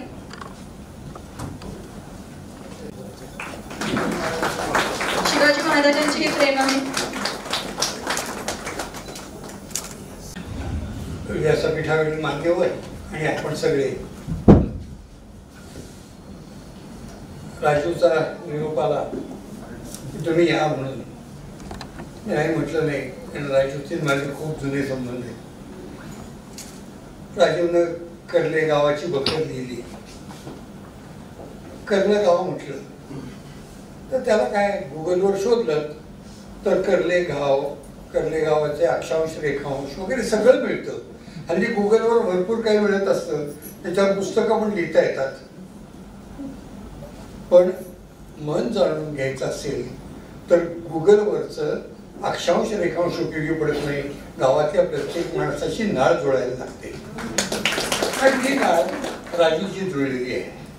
आणि त्यामुळे राजूनं लिहिलेलं प्रत्येक जी व्यक्तिमत्व आहे ती अतिशय महत्वाची आहे. या सगळ्यामध्ये मला काय वाटतं, राजूनं पुस्तक लिहिलं, मी पुस्तकावर बोलणार नाहीये, नाहीतर तुम्ही विकत घेणार नाही, मी काय बोलणार नाही. पण का पुस्तक खरं सांगायचं ना तर आपण समृद्ध आहोत. आपण कोकणवासीय खरोखर समृद्ध आहोत. पण तुझे असून तुझा पाशी परी तू जागा चुकलाशी अशी आपली अवस्था आहे. राजूनं कर्ल्याची ओळख करून दिलेली आहे. पण नुसता रत्नागिरी तालुका जरी घेतला तर किती लिहिता येईल. रत्नागिरी गाव म्हणजे मी अक्षरशः एकेका गावाचं नावच सांगतो की म्हणजे तुमच्या लक्षात येईल की इथे आपल्याकडे जलदुर्ग आहेत, गिरिदुर्ग आहेत, सगळं आहे. पण त्याहीपेक्षा इतिहास संपन्न असं आपला हे कोकण आहे. नुसतं या मी रत्नागिरी शहरातली किंवा गावातली सांगतो की आता त्यांनी कर्ल्याची बखर लिहिली. कर्ल्यातलं एक व्यक्तिमत्व इतिहासामध्ये खूप प्रसिद्ध झालं. आजही शनिवारवाडीच्या मागे त्यांचं मोठा बंगला आहे, खाजगीवाले लिमई, जे पेशव्यांचे खाजगीचे व्यवहार बघायचे. एका बाजूला इतिहासापासून आपण तिथपर्यंत गेलो तरी आपल्याला सगळे मिळतात. इथे जवळ असलेलं नेवरे गाव, गोविंदपंत बुंदेने ते जे बुंदेलखंडामध्ये प्रचंड मोठं राज्य निर्माण केलं होतं, ते गोविंदपंत बुंदेने हे नेवऱ्याचे खेळ. जर तुम्ही पुढे गेलात तर तुम्हाला बसणी गाव दिसेल. बसणी गावातले विसाजीपंत लेणे फार मोठं व्यक्तिमत्व होतं. आले तिथे त्यांनी बांधलेली सुंदर विहीर आहे. मी गावात सगळ्या गावांमध्ये जाऊन म्हणून मी सांगतो मुद्दाम की तुम्ही प्रत्येक गावाचा जर विचार केला तर गावातल्या प्रत्येक कोणीतरी उठून आपल्या गावाचा इतिहास लिहिण्याची गरज आहे. कोतवड्यात गेलात तर तुम्हाला पटवर्धन, 9 ते 10 संस्थानं या पटवर्धनांची कोतवड्यात. आज कोतवड्यात पटवर्धनांचं काही सुद्धा नाहीये, शाळा फक्त आहे. त्यांचं घर होतं, मी चौकशी केली, मेणा होता म्हणले, पण आता सगळं मोडून पडलेलं आहे. हे आपण शोधायला हवंय. किंवा आता दुसरं एक मुद्दाम सांगतो, स्वातंत्र्य आंदोलनात बऱ्याच जणांनी कामं केली, पण मला आठवणीनं आवर्जून सांगावं वाटतं. बसणी गावाचं मुद्दाम उदाहरण देतो मी. विष्णुपंत छत्री तिथले, ज्या विष्णुपंत छत्री म्हणजे ही घराणी एक ध्यानात घ्या, ही सगळी घराणी बाहेर गेलेली आहे. बाहेर जाऊनच मोठी झाली, कारण शक्य नव्हतं. इथे जीवनाचा अन्न मिळेल की नाही अशी अवस्था असायची. अशा दारिद्र्यातून ही माणसं बाहेर गेली, तिथे गेली, त्यांनी राज्य मिळवली, मोठी झाली, पण गावाकडे काही परत आलेली नाहीयेत. आणि आता गावाकडे यायला हवं असेल ना तर आपण आपल्या गावाची ओळख त्या लोकांना करून द्यायला हवी आहे आणि त्यासाठी आपण काम करायला हवे. म्हणजे मी विष्णुपंत छत्र्यांचं मुद्दाम उदाहरण सांगतो तुम्हाला की हा माणूस बसणीतले मूळचं घर त्यांचं, पुढे तिकडे गेले, घाटावर राहिले आणि त्या माणसानं पहिली सर्कस निर्माण केली. पण ही सर्कस निर्माण करतानाचा मी आवर्जून उल्लेख करतो, त्या माणसाने काय केलं असेल तर एक मुंबईत सर्कस आली होती आणि कुरुंदवाडचे राजे सर्कशीला बघायला गेले होते. त्यांच्यावर हा उजऱ्या म्हणून गेलेला. त्यांनी सर्कस पाहिली. पाहिल्यानंतर तो अर्लीबार म्हणून होता, युरोपियन. शेवटी उठून म्हणला, हे फक्त युरोपियन करू शकतात, भारतीयांचं काम नाही. हा उजऱ्या असलेला त्याला राग आला. तो म्हणाला राजांना की मला 2 घोडे द्या. राजांनी घोडे दिले. गावातली कुत्री पकडली, त्यांना कामं शिकवली. 9 वारी साडी नेसणारी, घरात वैश्वदेव करणारी बायको तिला झुल्यावरची कामं शिकवली आणि पुढच्या वर्षी तिथे सर्कस मुंबईत नेऊन उभी केली. अग्निबार आपली सर्कस विकून त्यांना गेला. पुढचं महत्वाचं आहे. नुसती जिद्द होती म्हणून केलं का त्यांनी? नाही, हे राष्ट्रप्रेमी होते. मी खाजगीवाले सांगेन किंवा हे सगळे, ही सगळी राष्ट्राशी निगडीत असलेली माणसं होती. तसे छत्रे पण होते. छत्र्यांनी टिळकाला सांगितलं होतं, बळवंतराव, ज्यांना पोलीस पकडतील असं वाटतंय ते सगळे माझ्याकडे द्या, मी त्यांना सरकशीत सांभाळेन आणि सरकशीत सगळ्यांना सांभाळायचे. अव्वल इंग्रजी काळामध्ये जेव्हा त्यांची सर्कस यायची तेव्हा त्या सर्कशीचा पहिली अशी एंट्रीच अशी असायची की 2 सिंह रथाला जोडलेले आहेत आणि त्याच्यात भारत माता आहे. केवढं हे होतं. ही सगळी माणसं आपल्या कोकणात नाही, या तुमच्या रत्नागिरी तालुक्यातली आहेत. प्रत्येक गावानं जर आपापल्या गावातला कुठला तरी एखादा राजीव लेमय उठला आणि त्यानं लिहायला सुरुवात केली तर केवढा तरी इतिहास होणार आहे. आणि हे करायचं खरं गरज आहे. राजीवनं माणसं एक लक्षात घ्या, आपण जेव्हा लिहित असतो ना ते आपण काय करतो, परिवारातली माणसं किंवा आपण ज्या क्षेत्रात जगत असतो किंवा ज्या आसपास राहत असतो ती माणसं, त्यांची व्यक्तिचित्रण आपण करत असतो. राजीवनं तसं नाही केलेलं आहे. त्यानं उपेक्षित असलेला भाग्या युनुस सुद्धा आणला आहे. त्यानं आणखी अनेक जण आणलेले आहेत त्यातले की जे खरोखर बाहेरच राहतील. त्या सगळ्यांची चरित्र त्याने लिहून एक फार मोठा इतिहास लोकांसमोर निर्माण केलेला आहे. आणि मी सांगेन की प्रत्येक गावाला आपला इतिहास आहे. प्रत्येक गावाला महत्वाची काही व्यक्तिमत्व झालेली आहेत. प्रत्येकानं उठून, मला वाटतं असं, त्याला कदाचित साहित्यिक मूल्य असेल की नसेल हे नंतर बघू आपण, पण आपल्या गावातल्या माणसांचा, आपल्या परिसरातल्या लोकांचा आणि आपल्या परिसराचा इतिहास लिहिण्याची गरज आहे. राजीवनं ते करण्याच्या दृष्टीनं काम केले. मी प्रत्येकाला सांगेन की आपापलं गाव शोधा आणि त्याच्यातलं लिहायला सुरुवात करा. ती खरी गरज आहे आणि हे महत्वाचं काम आहे. आज मी मुद्दाम उदाहरण सांगतो तुम्हाला. मी आज मगाशी बाबा पडोळेकरांकडे गेलो. मी बाबांना म्हणलं, बाबा हे घर कुणाचं? बाबा म्हणला, 150 वर्षापूर्वी आमच्या वडिलांनी घर घेतलं होतं, आजोबांनी घेतलं होतं.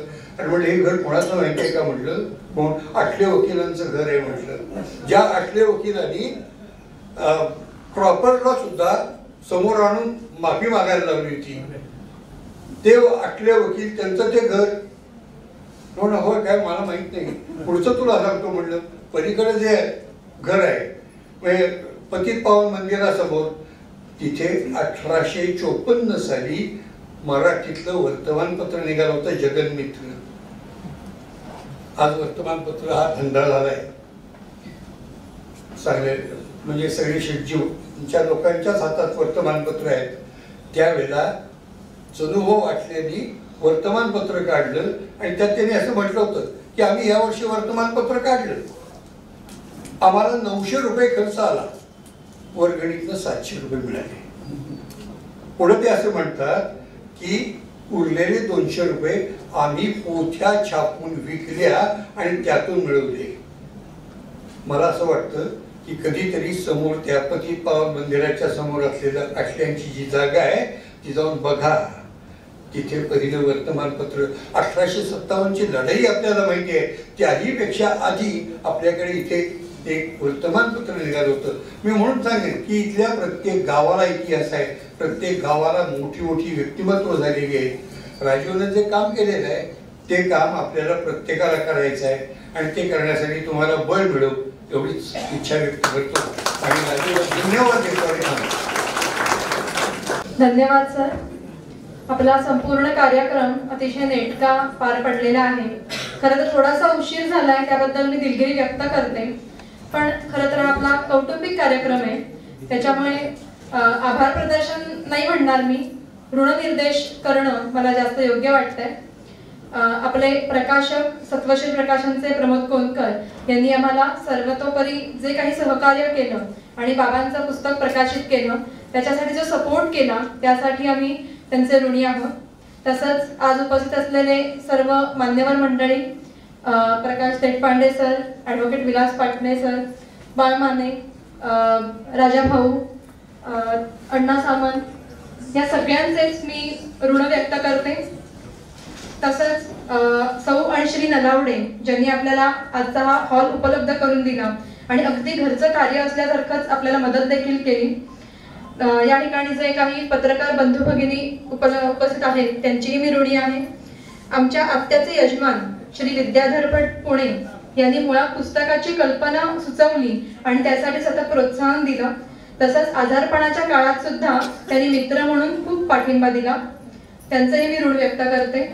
अनिकेत कोनकर याने अतिशय सुंदर अभिवाचन केलं आणि खास पुस्तक प्रेमापोटी तो आज इथे हजर राहिला.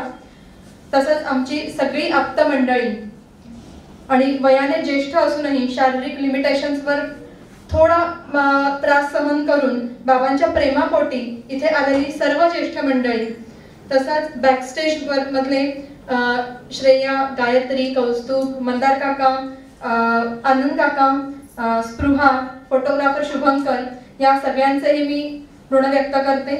तसंच काही अपरिहार्य कारणामुळे इथे उपस्थित राहू न शकलेले परंतु व्हॉट्सअप आणि फेसबुकवर फोन करून शुभेच्छा पाठवलेले सर्व सुहृद मंडळी या सगळ्यांचेच मी ऋण व्यक्त करते. आणि अशा अनेक कार्यक्रमांची वारंवार संधी येऊ दे आणि पुन्हा पुन्हा आपल्या सर्वांच्या ऋणात राहायला आम्हाला निमय कुटुंबियांना नक्कीच आवडेल. आणखी एक विनंती की कार्यक्रमानंतर आपल्या चहापानाची व्यवस्था केलेली आहे. एक अल्पोपहार देखील आहे. सगळ्यांनी त्याचा आस्वाद घ्यायचा आहे.